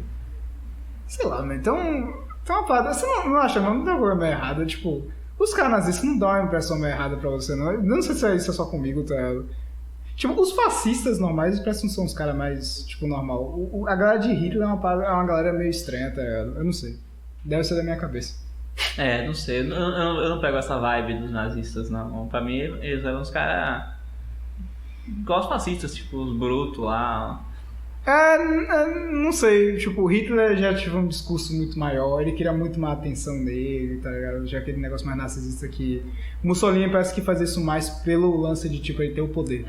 Eu acho que eu diria que os nazistas eram os fascistas mais ed, sacou? Tipo, isso, mas esse aparecer, assim, mais. Esse fator mais ed é o fator mais aviadado, entendeu? Mas, enfim, isso tá meio que... Pode ser, agora que você pensou, se eu pegar na minha mente e misturar um fascista com, sei lá, aquele pessoal emo, tipo My Chemical Romance, essas galera assim, juntar um dia, dar Hitler, sacou? Aquela franjinha. Ele era um artista. Ele era um artista, Eu tô pegando mais ou menos a sua ideia aí. Não tô dizendo que eu concorde, mas eu entendo a sua lógica. Eu tinha aqueles memes de Hitler emo lá, quando a internet ainda era boa, né? Enfim, isso foi nazismo. Você vê que a gente leva o negócio bem a sério. Sim, então positivismo já foi, marxismo já foi. Nazismo. Agora... Tipo, bora por aqui ou ainda dá pra largar um anarcapitalismo? Exato, bora falar a preferida de todos os jovens dinâmicos aí da... O podcast já foi pro... Com esses negócios de nazismo gay. Eu não consigo falar isso sem dar risada, não. Não dá, não. De vez que eu ver aquelas notícias, não... Vamos falar agora do novo demiurgo, a mão invisível do Estado. Do Estado? Opa! Aí, ó, tá vendo? Tá vendo? Você acaba fugindo. A falha freudiana, Freud também ignora. A mão invisível do mercado. Não a mão invisível do Estado, a mão de Keynes. A mão de quem? Ele imprime o dinheiro, é invisível. Tira esse nome do SPC. Exatamente. Keynes foi algo de errado. Tem que ter um episódio só sobre Keynes ou não Keynes. Eu não sei muito sobre Keynes, não. A gente pode chamar alguém. Eu posso já começar dizendo que ele é extremamente antissemita. Já é um bom começo. E ele era gay. Ele era Hitler? Então, né, meu? Tem esse problema. A gente vai ter... Podcast de Keynes, aguardem.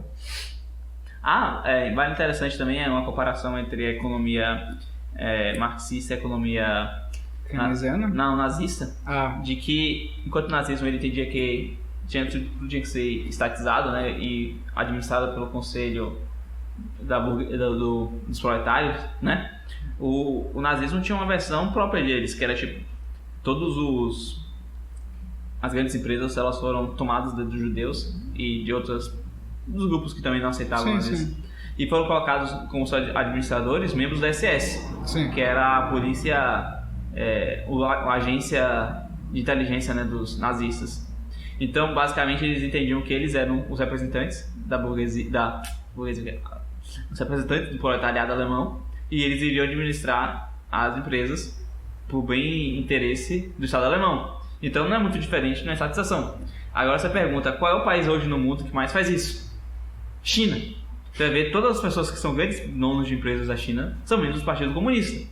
Então, a economia chinesa hoje basicamente é a economia fascista, mas eles chamam de comunismo. E eles são etnicamente homogêneos. Sim, bem homogêneos. E perseguem quais são as minorias. As minorias. E todo mundo sabe disso, ninguém faz nada. Campos de concentração dos islâmicos. Caramba, os caras começaram uma guerra mundial pra impedir esses caras, e a China tá vendo a mesma coisa, ninguém tá vendo nada. Mas aí você vai ver, a diferença é o grupo semítico, sacou? Se o grupo semítico for judeu, dá nazismo. Se o grupo semítico for muçulmano, da China. Da China. Não, e o pior é que, teve um vazamento que eu não sei até onde eu posso dar credibilidade pra isso, né? Tipo, vazamento de inteligência chinesa, tá? Tipo, comprovável isso acontecer. Que o general, ele tinha um discurso, extremamente eugênico mesmo, tá? Ele falava que os nazistas tinham acertado tudo. Isso tá descrito lá, viu, gente? Antes que você ache que eu acho que chinês é uma raça superior, alguma coisa assim.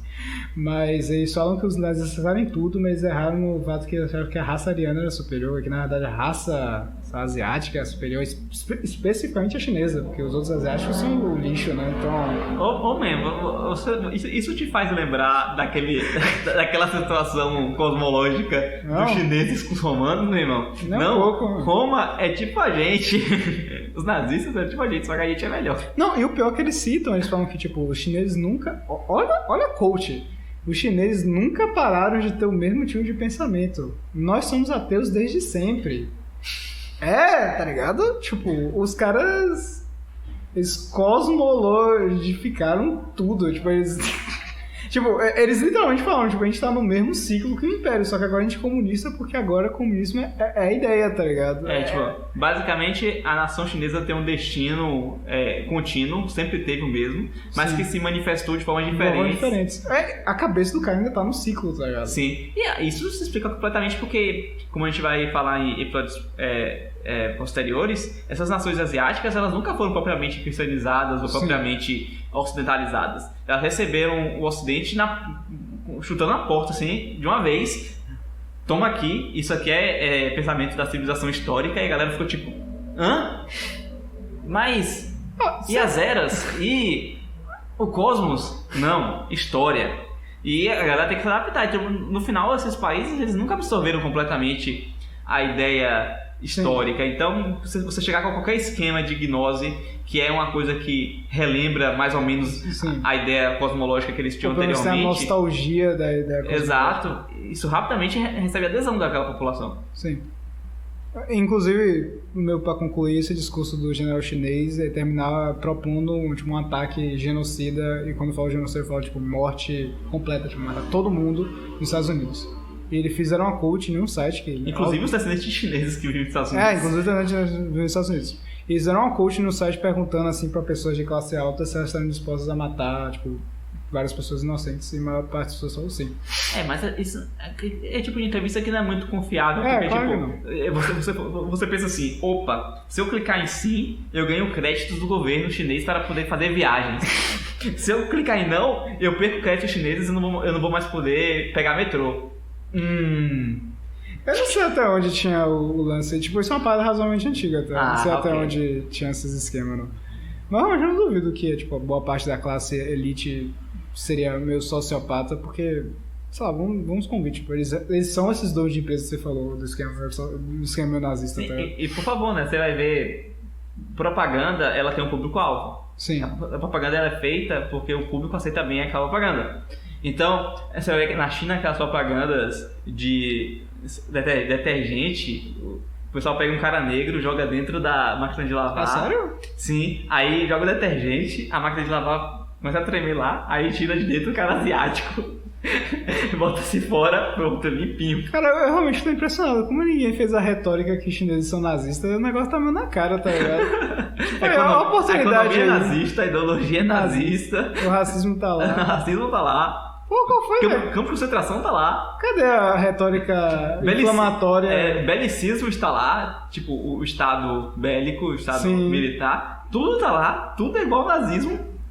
Eu acho que eu já sei por que ninguém fala, porque eles são comunistas. Exatamente, você não pode pegar mal, né, man? Vai falar mais comunista, né? Exato. Inclusive, você tem que fazer o contrário, você tem que dizer que tudo que a China tem de ruim é porque ela é muito capitalista. Porque a China, ela só tem um governo socialista, mas a economia dela ela é capitalista, ela é liberal. É por isso que tem muitas pessoas pobres na China. Caramba. A gente ainda realmente vai falar de anarcocapitalismo? Acho que dá, não é nada muito... Exato, é uma coisa É uma coisa muito meme, tá? Fale aí da mão invisível do mercado. Pô, velho, é assim, tá ligado? Tipo, é uma ideia... Não é uma ideia ruim, tá ligado? Eu realmente tenho que... Assim, eu estou começando... A cada dia que se passa, eu fico convencido que todas as teorias econômicas são macumba, tá ligado? Tipo, que economia não é nada muito complicado. E a galera criou uma macumba em cima de economia, porque cada, tipo, teoria econômica é uma forma de justificar alguma desgraça que alguém fez, tá ligado? Sim. E aí, sei lá, Keynes está justificando, sei lá, imprimir dinheiro. Eu não sei se tem alguma economia explicitamente marxista que é levada a sério, então, enfim. A teoria austríaca, teoricamente, ela é muito boa em muitos pontos, mas eu acho que ela tem aquela parada de... como é racionalizar a usura. Mas isso é muito polêmico, até para esse podcast. Então... Eu acho que pegando um pouco da ideia do que você comentou de, não sei falar de Fiore, qual é o nome dele mesmo? Joaquim de Fiore. Exato, aquela ideia da era do Pai, do Filho e do Espírito Santo. Sim. Eu acho que quando você pensa no que as pessoas veem como o mundo ideal anarcocapitalista, é um mundo onde não vai mais existir um Estado tutelando as pessoas, porque hoje em dia você tem a ideia de que o Estado ele existe meio que porque as pessoas acham que precisam ser guiadas de alguma forma. Sim. Elas acham que, tipo, precisam... se o governo não disser que você precisa botar o cinto de segurança na sua criança e te dar uma multa por isso, Sim. Você não vai botar e seu filho vai morrer. Então o Estado tem que cuidar disso daí. Então, você não é responsável o suficiente para poder juntar todo mês uma parte do seu salário e fazer uma poupança para sua velhice. Então a gente vai obrigar o Estado a fazer uma aposentadoria para você. A gente acha que você não é capaz de ter dinheiro de juntar para poder pagar o plano de saúde. Então a gente vai pegar a parte do seu salário e em troca disso a gente vai fazer o sistema público de saúde. Então sempre é meio que o Estado tutelando você.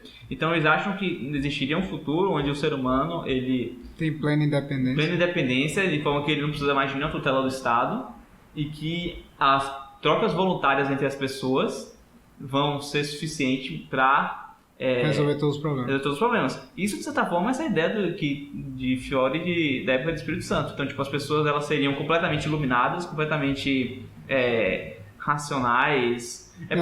Sendo que a teoria econômica parte de um pressuposto muito estranho que todos os agentes são racionais. Que é algo assim, que quando você fala pra uma pessoa, acho que a galera acha tipo, isso meio risível, tá ligado? Mas muitas teorias econômicas partem desse pressuposto. Sim, então é meio que você pega uma ideia que é espiritual e você acaba projetando ela de forma materialista, digamos assim, que não é nem tanto materialista, sabe, o invisível do mercado, mas meio que eles colocam nisso numa questão de trocas voluntárias e tal. Sim. E diz que a sociedade seria perfeita se essas pessoas livremente pudessem ter trocas umas com as outras e não existiria ninguém ali que ia, por ganância, criar um sistema que iria oprimir as pessoas no final das contas, né? Não é isso. É que eu ia falar que, tipo, essa é que é a tensão da ideia do livre mercado. Porque, assim, vamos ser bem honestos. Você pensar livre mercado é algo que eu acho que pra uma pessoa, assim, que nunca teve nenhuma exposição ideológica, é algo que uma pessoa teria medo, tipo... Como assim? Livre mercado, como assim? Você tá falando que o cara entra no mercado e faz o que ele quiser? Tipo, a ideia de você pensar no ser humano livre assim, nessa ideia libertinagem... É que, quando a fala livre hoje, a galera entende libertinagem automaticamente, né? Não fala livre, tipo, autocontrole, disciplina, algo do tipo, tá? A concepção moderna de liberdade não é a escravidão dos vícios. Escravidão dos vícios, isso. Então, tipo, você pensa em livre mercado e tal. O cara tá livre, é aquele negócio, tipo... Vamos fazer concorrência, ok. Então quer dizer que eu estou concorrendo contra você. Aí você faz um produto, você está pagando tanto dos meus empregados. Ok, eu vou escravizar os meus empregados. Livre mercado, né? Tipo, eu faço o que eu quiser. Eu vou deixar meus preços muito mais baratos que os seus. O que você vai fazer? Tipo, uma pessoa imagina isso, ela tem medo, tá ligado? Tipo, alguém vai fazer isso. Vão deixar isso acontecer? Tipo, não tem autoridade moral, não tem autoridade, não tem nada que vai impedir esse cara de fazer isso. É uma parada meio esquisita, tá ligado? Mas, quando a galera da escola austríaca e, né, Mãe Invisível e afins estão falando da parte positiva dessa coisa, a gente tá falando de economia de preço. É literalmente a única coisa boa do livre, entre aspas, dessa parada. Que o que a economia de preço faz? A economia de preço é a ferramenta de distribuição de recursos mais otimizada da história da humanidade e provavelmente não vai ter superação. Qual a ideia disso? A ideia disso é literalmente que, tipo, se você tem vários recursos em vários lugares, se você quiser que esses recursos cheguem em todos os lugares, você precisa de um sistema para isso acontecer. O que eles falam não precisa de sistema nenhum. A própria ganância do ser humano vai fazer com que os recursos cheguem em todos os lugares. Por quê? Porque onde não tem um recurso, aquele recurso é mais caro. Alguém vai lá vender aquilo. Então, tipo, tá todo mundo passando fome, ótimo. Largue aí o teórico, entre aspas, livre mercado e alguém vai lá vender alimento, porque sabe que a galera tá passando fome. Ou melhor, sei lá, vai dar alimento para as pessoas de graça por um tempo, depois quando as pessoas tipo, puderem trabalhar, ele vai vender o alimento, porque ele sabe que ali tá garantido que tu não vai comprar na mão dele. Ou vai esperar essas pessoas se venderem como escravos para ele para poder dar em troca o alimento, como aconteceu na história de Neemias. Sim, eu realmente tava tentando pensar em exemplos, assim, mais humanos, eu acho, morais, tá ligado? Pra não... Isso não existe na ANCAP não, mesmo. A galera quer se vender como escravo. Não, a ANCAP não, a ANCAP é uma desgraça. Eu tô falando, tipo, eu estou tentando mostrar pras pessoas que por que alguém olha pra mão e no mercado e acha que isso é bom. É por isso, é por causa de economia de preço. Isso funciona. Não tem ninguém que vai tipo, discordar disso. Tipo, é literalmente por isso que a União Soviética caiu. Porque a União Soviética congelava os preços dos lugares e tentava manipular na mão o que deveria ir para onde. Obviamente, nenhum ser humano é melhor do que a ganância de vários seres humanos coletivamente disputando. Exato. A não ser num futuro hipotético onde vai existir AI. O grande comunismo da AI. A AI vai calcular todos os preços. Velhos. E os robôs vão produzir, ninguém vai ter que produzir nada, todo mundo vai receber soma na veia e vai ser um futuro muito bonito. Com todo respeito às pessoas autistas, o nível de autismo disso é tipo... Man, olha o nível que o cara chega. Eu vou fazer tipo um desenvolvimento tecnológico só para o meu governo funcionar, tá? Tipo, deu tudo errado, deu ruim. Tipo, a gente sabe hoje, os economistas comunistas falam isso. Tipo, os caras que estão estudando lá para ver como a parada funciona, eles falam, velho, se não tivesse contrabando de comida para a União Soviética, esse negócio teria terminado em 5 anos. Ponto. Tipo, não ia ter gente, todo mundo ia morrer de fome. A galera só tava viva porque tinha gente contrabandeando de comida pra dentro. Por quê? Porque é lucrativo, porque todo mundo passando fome. E esse cara ia dar a roupa, coisas piores. Coisas que, denigrem a moral pra poder comer, tá ligado? Os caras sabiam disso. Coisas materiais. Isso, tá ligado? Entendeu? Tipo, enfim, essa é a parte positiva da economia de mercado. E isso, tipo... Sinto dizer aqui o bom e velho flexing, mas os cristãos já tinham resolvido isso. Tinham santos do século XIII já falando disso. Não é algo que, tipo, era um mistério para a humanidade. Tá? A galera sabia disso. Talvez não fosse muito disseminado, mas estava escrito lá. Talvez não fosse falado na linguagem teorética, moderna, científica, sacou? Mas... foi falado na base do grito contra, sei lá, banqueiros. Enfim, mas tava lá, tá escrito. Tá lá na história, você pode ler, pode pegar e estudar. Agora a parte maluca da coisa, né?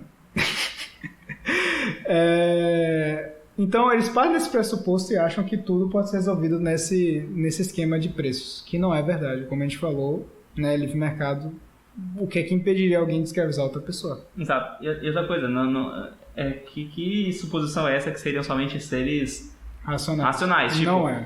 Por que você acha que as pessoas iriam racionalmente buscar o produto com melhor preço e melhor... Sim.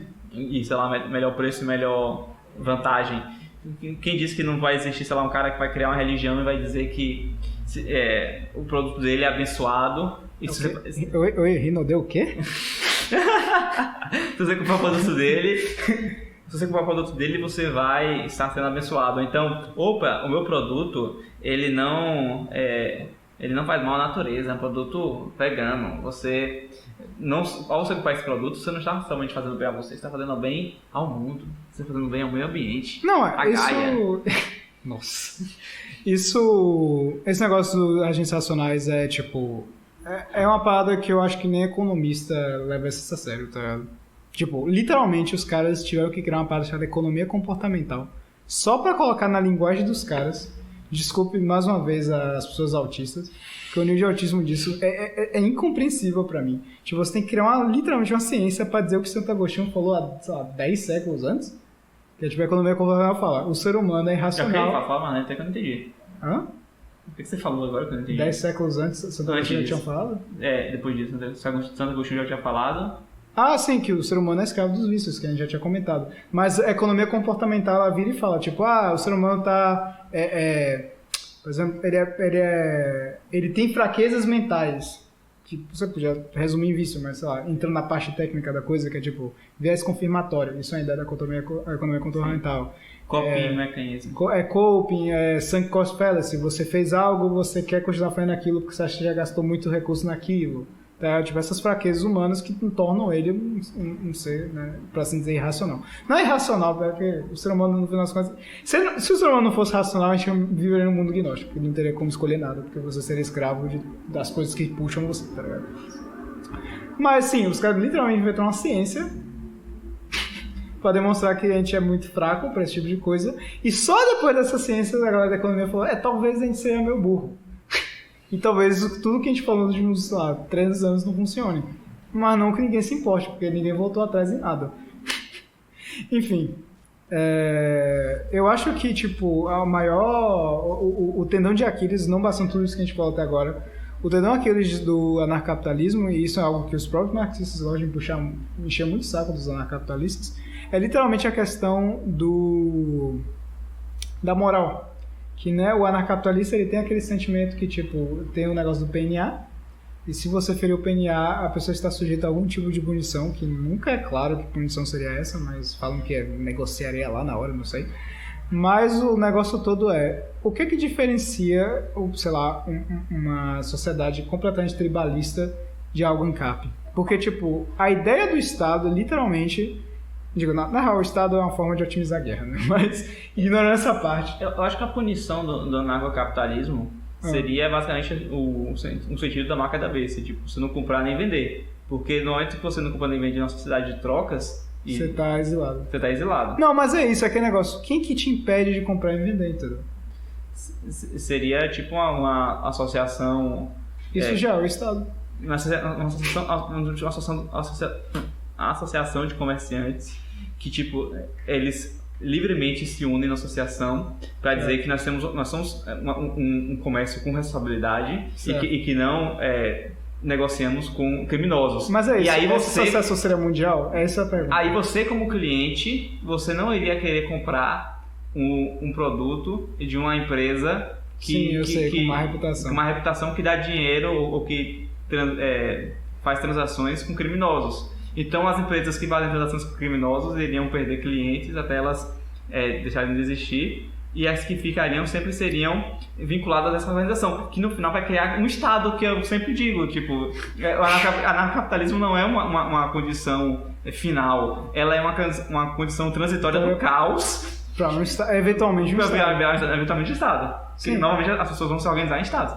Não, e é isso, e o negócio é justamente esse negócio, tipo, agora sempre do anarcapitalismo, tipo, a concentração do autismo, eu já faço barulho, né? Mas não tem uma discussão melhor. A concentração do autismo do ANCAP é aquele exemplo que a galera fala do cara que rouba a TV, e aí a galera cria toda uma explicação ultra técnica, tipo, o cara roubou a TV, aí você chama ele pro tribunal privado, você não me pergunta, o tribunal é privado, então você que pagou, então os caras não estão meio do seu lado.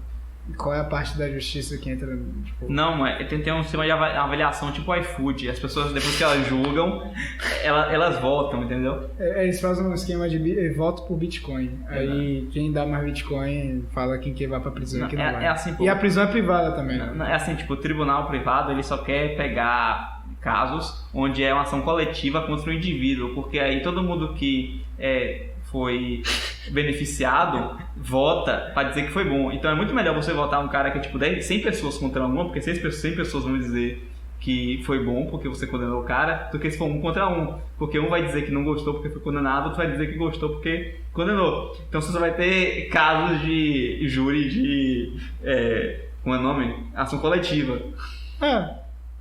Enfim. Sempre tem milhões de falhas isso daí. A concentração não, tipo, a ideia da coisa que, tipo, o cacau de aqueles do anarcapitalismo é justamente esse, tipo, o anarcapitalismo assume essa lei natural. Mas toda a pergunta é, quem está impondo essa lei natural? Tipo, ok, todo mundo do ANCAP concorda que roubar é errado. De novo, quem está te vigiando para saber que você roubou? E se alguém viu que você roubou, tá, tipo... De novo, todos os seres Quem que vai dizer que você roubou? Todos os seres humanos com a lei no coração deles, sacou? E isso é pior sim, e... É pior, é aplicado, sim. Pior é aplicado.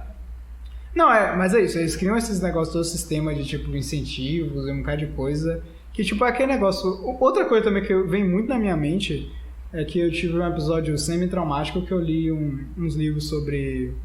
Foi um livro sobre... assassino privado, tipo, assassino de aluguel.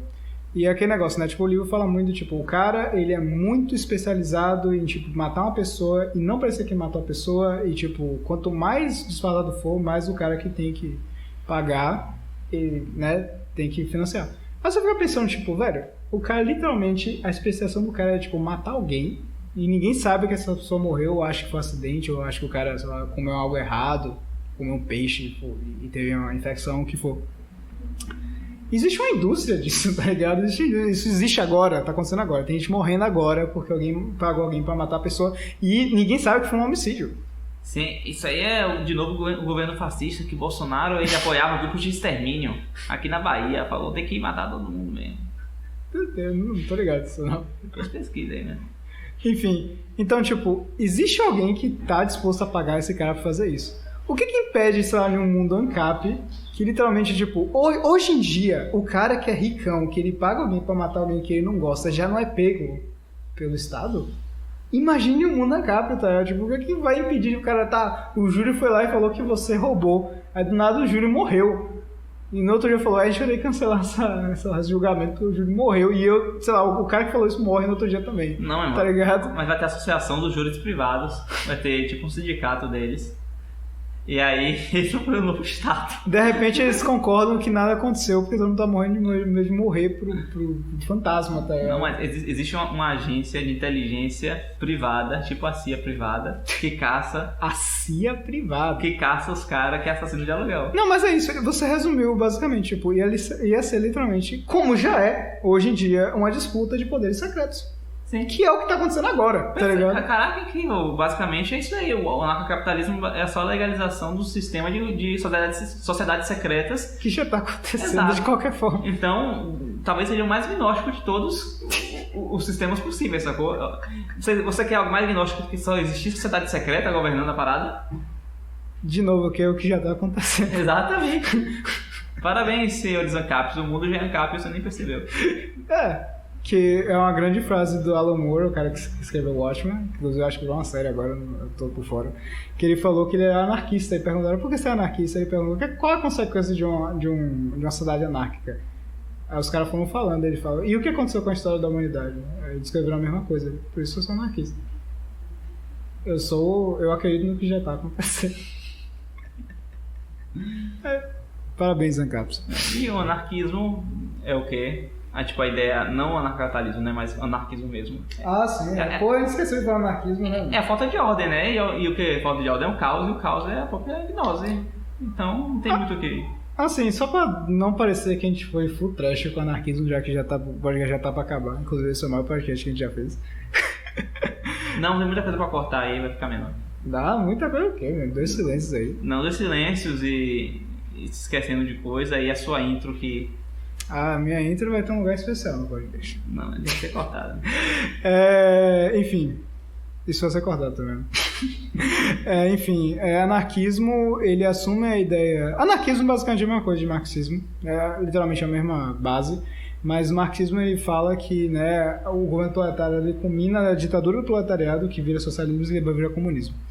E o cara anarquista fala com bastante razão que esse negócio de ditadura proletária não vai dar certo. Porque se todos os outros governos foram tirânicos, o que impede da ditadura proletária ser tirânica? Que foi exatamente o que aconteceu. E a anarquista fala, não, tem que detonar logo tudo. Porque, tipo, se a gente for virar comunista, a gente tem que acabar com o Estado, acabar com a religião, acabar com o burguês, acabar com tudo. A gente vai direto por assim dizer, comunismo. Como exatamente isso aconteceria, nem os anarquistas sabem.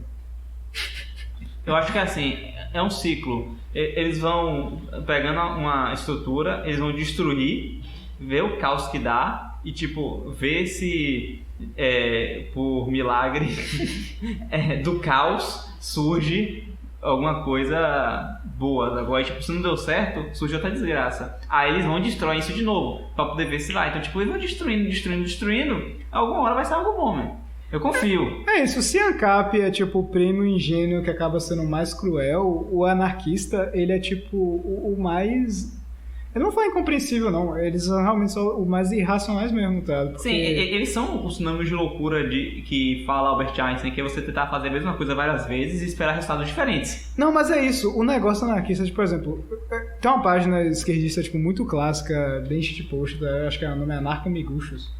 Eu presumo que as pessoas são anarquistas. Eu vou presumir, talvez esteja errado, mas eu vou presumir.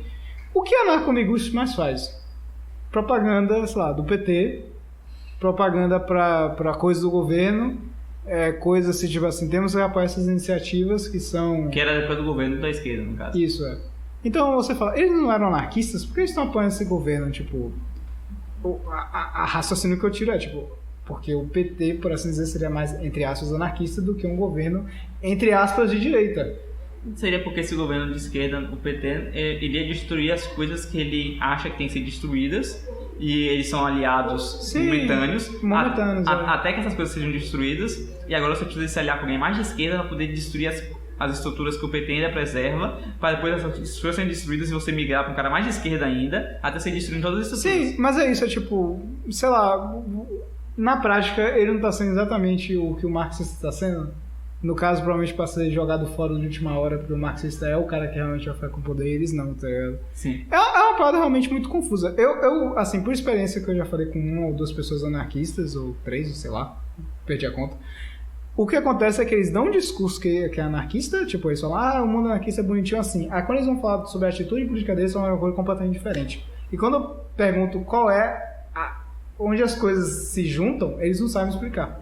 Meu amigo... Eles só falam, tipo assim, eu sou anarquista porque se eu falar que eu sou italianista, eu sou tipo do mal.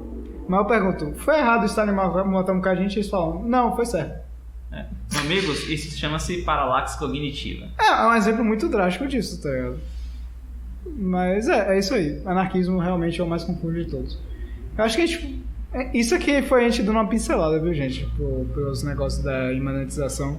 Provavelmente, se o podcast for pra frente, a gente vai entrar em detalhe em cada um desses de um episódio só pra cada um e ir fundo. E de preferência, pegando exemplos da cultura pop. Tipo, filmes... não, isso é outra coisa. Não, esse é o meu propósito desse podcast. Não, eu tô falando que em algum futuro próximo a gente vai entrar mais nesse negócio de tipo marxismo, só um episódio só pra marxismo. Então, provavelmente em outra série do grupo Sufisma. Em outras... não sei, a gente vai ver. Exato. Mas enfim, é isso aí. Por hoje, creio que já foi o suficiente. O maior podcast da nossa história. Uma história de somente 4 podcasts, mas o que importa é a história. Exatamente. E somos uma civilização histórica do podcast histórico. Acho que a gente cobriu tudo de monetização. Acho que sim. Por alto sim, todas as coisas mais importantes. Tipo, dá pra falar de umas paradas mais específicas, mas acho que vale outro episódio. Tipo, feminismo, MGTOW, essas paradas bem mais... as frescuras de First World Problems, né? Sim, mas tudo isso tem muita cultura pop que tem exemplos perfeitos disso, então a gente tem que pensar nisso daí. Você tá pensando em estar doendo já? Quem sabe? Agora que você falou, sim. Ok, então por hoje é isso. Eu espero que esse episódio tenha acrescentado alguma coisa na sua vida. E se não, pode vir pro próximo que vai acrescentar, confia. Fique dentro dessa gnose. E aí de achar que alguma hora você vai ver esse podcast e que vai vir uma iluminação na sua mente. Eu quero que tenha. Com sorte, eu acho que o próximo podcast é o que a galera vai começar realmente a ouvir a gente. Eu espero. Sim. Isso, basicamente, a gente conclui tudo a base pra, tipo, você não ficar perdido nos próximos episódios. Agora a gente vai começar o podcast como a gente queria fazer. Exato. Então é isso aí. Aqui é Espirra se despedindo. Aqui é Goran se despedindo. E valeu, falou!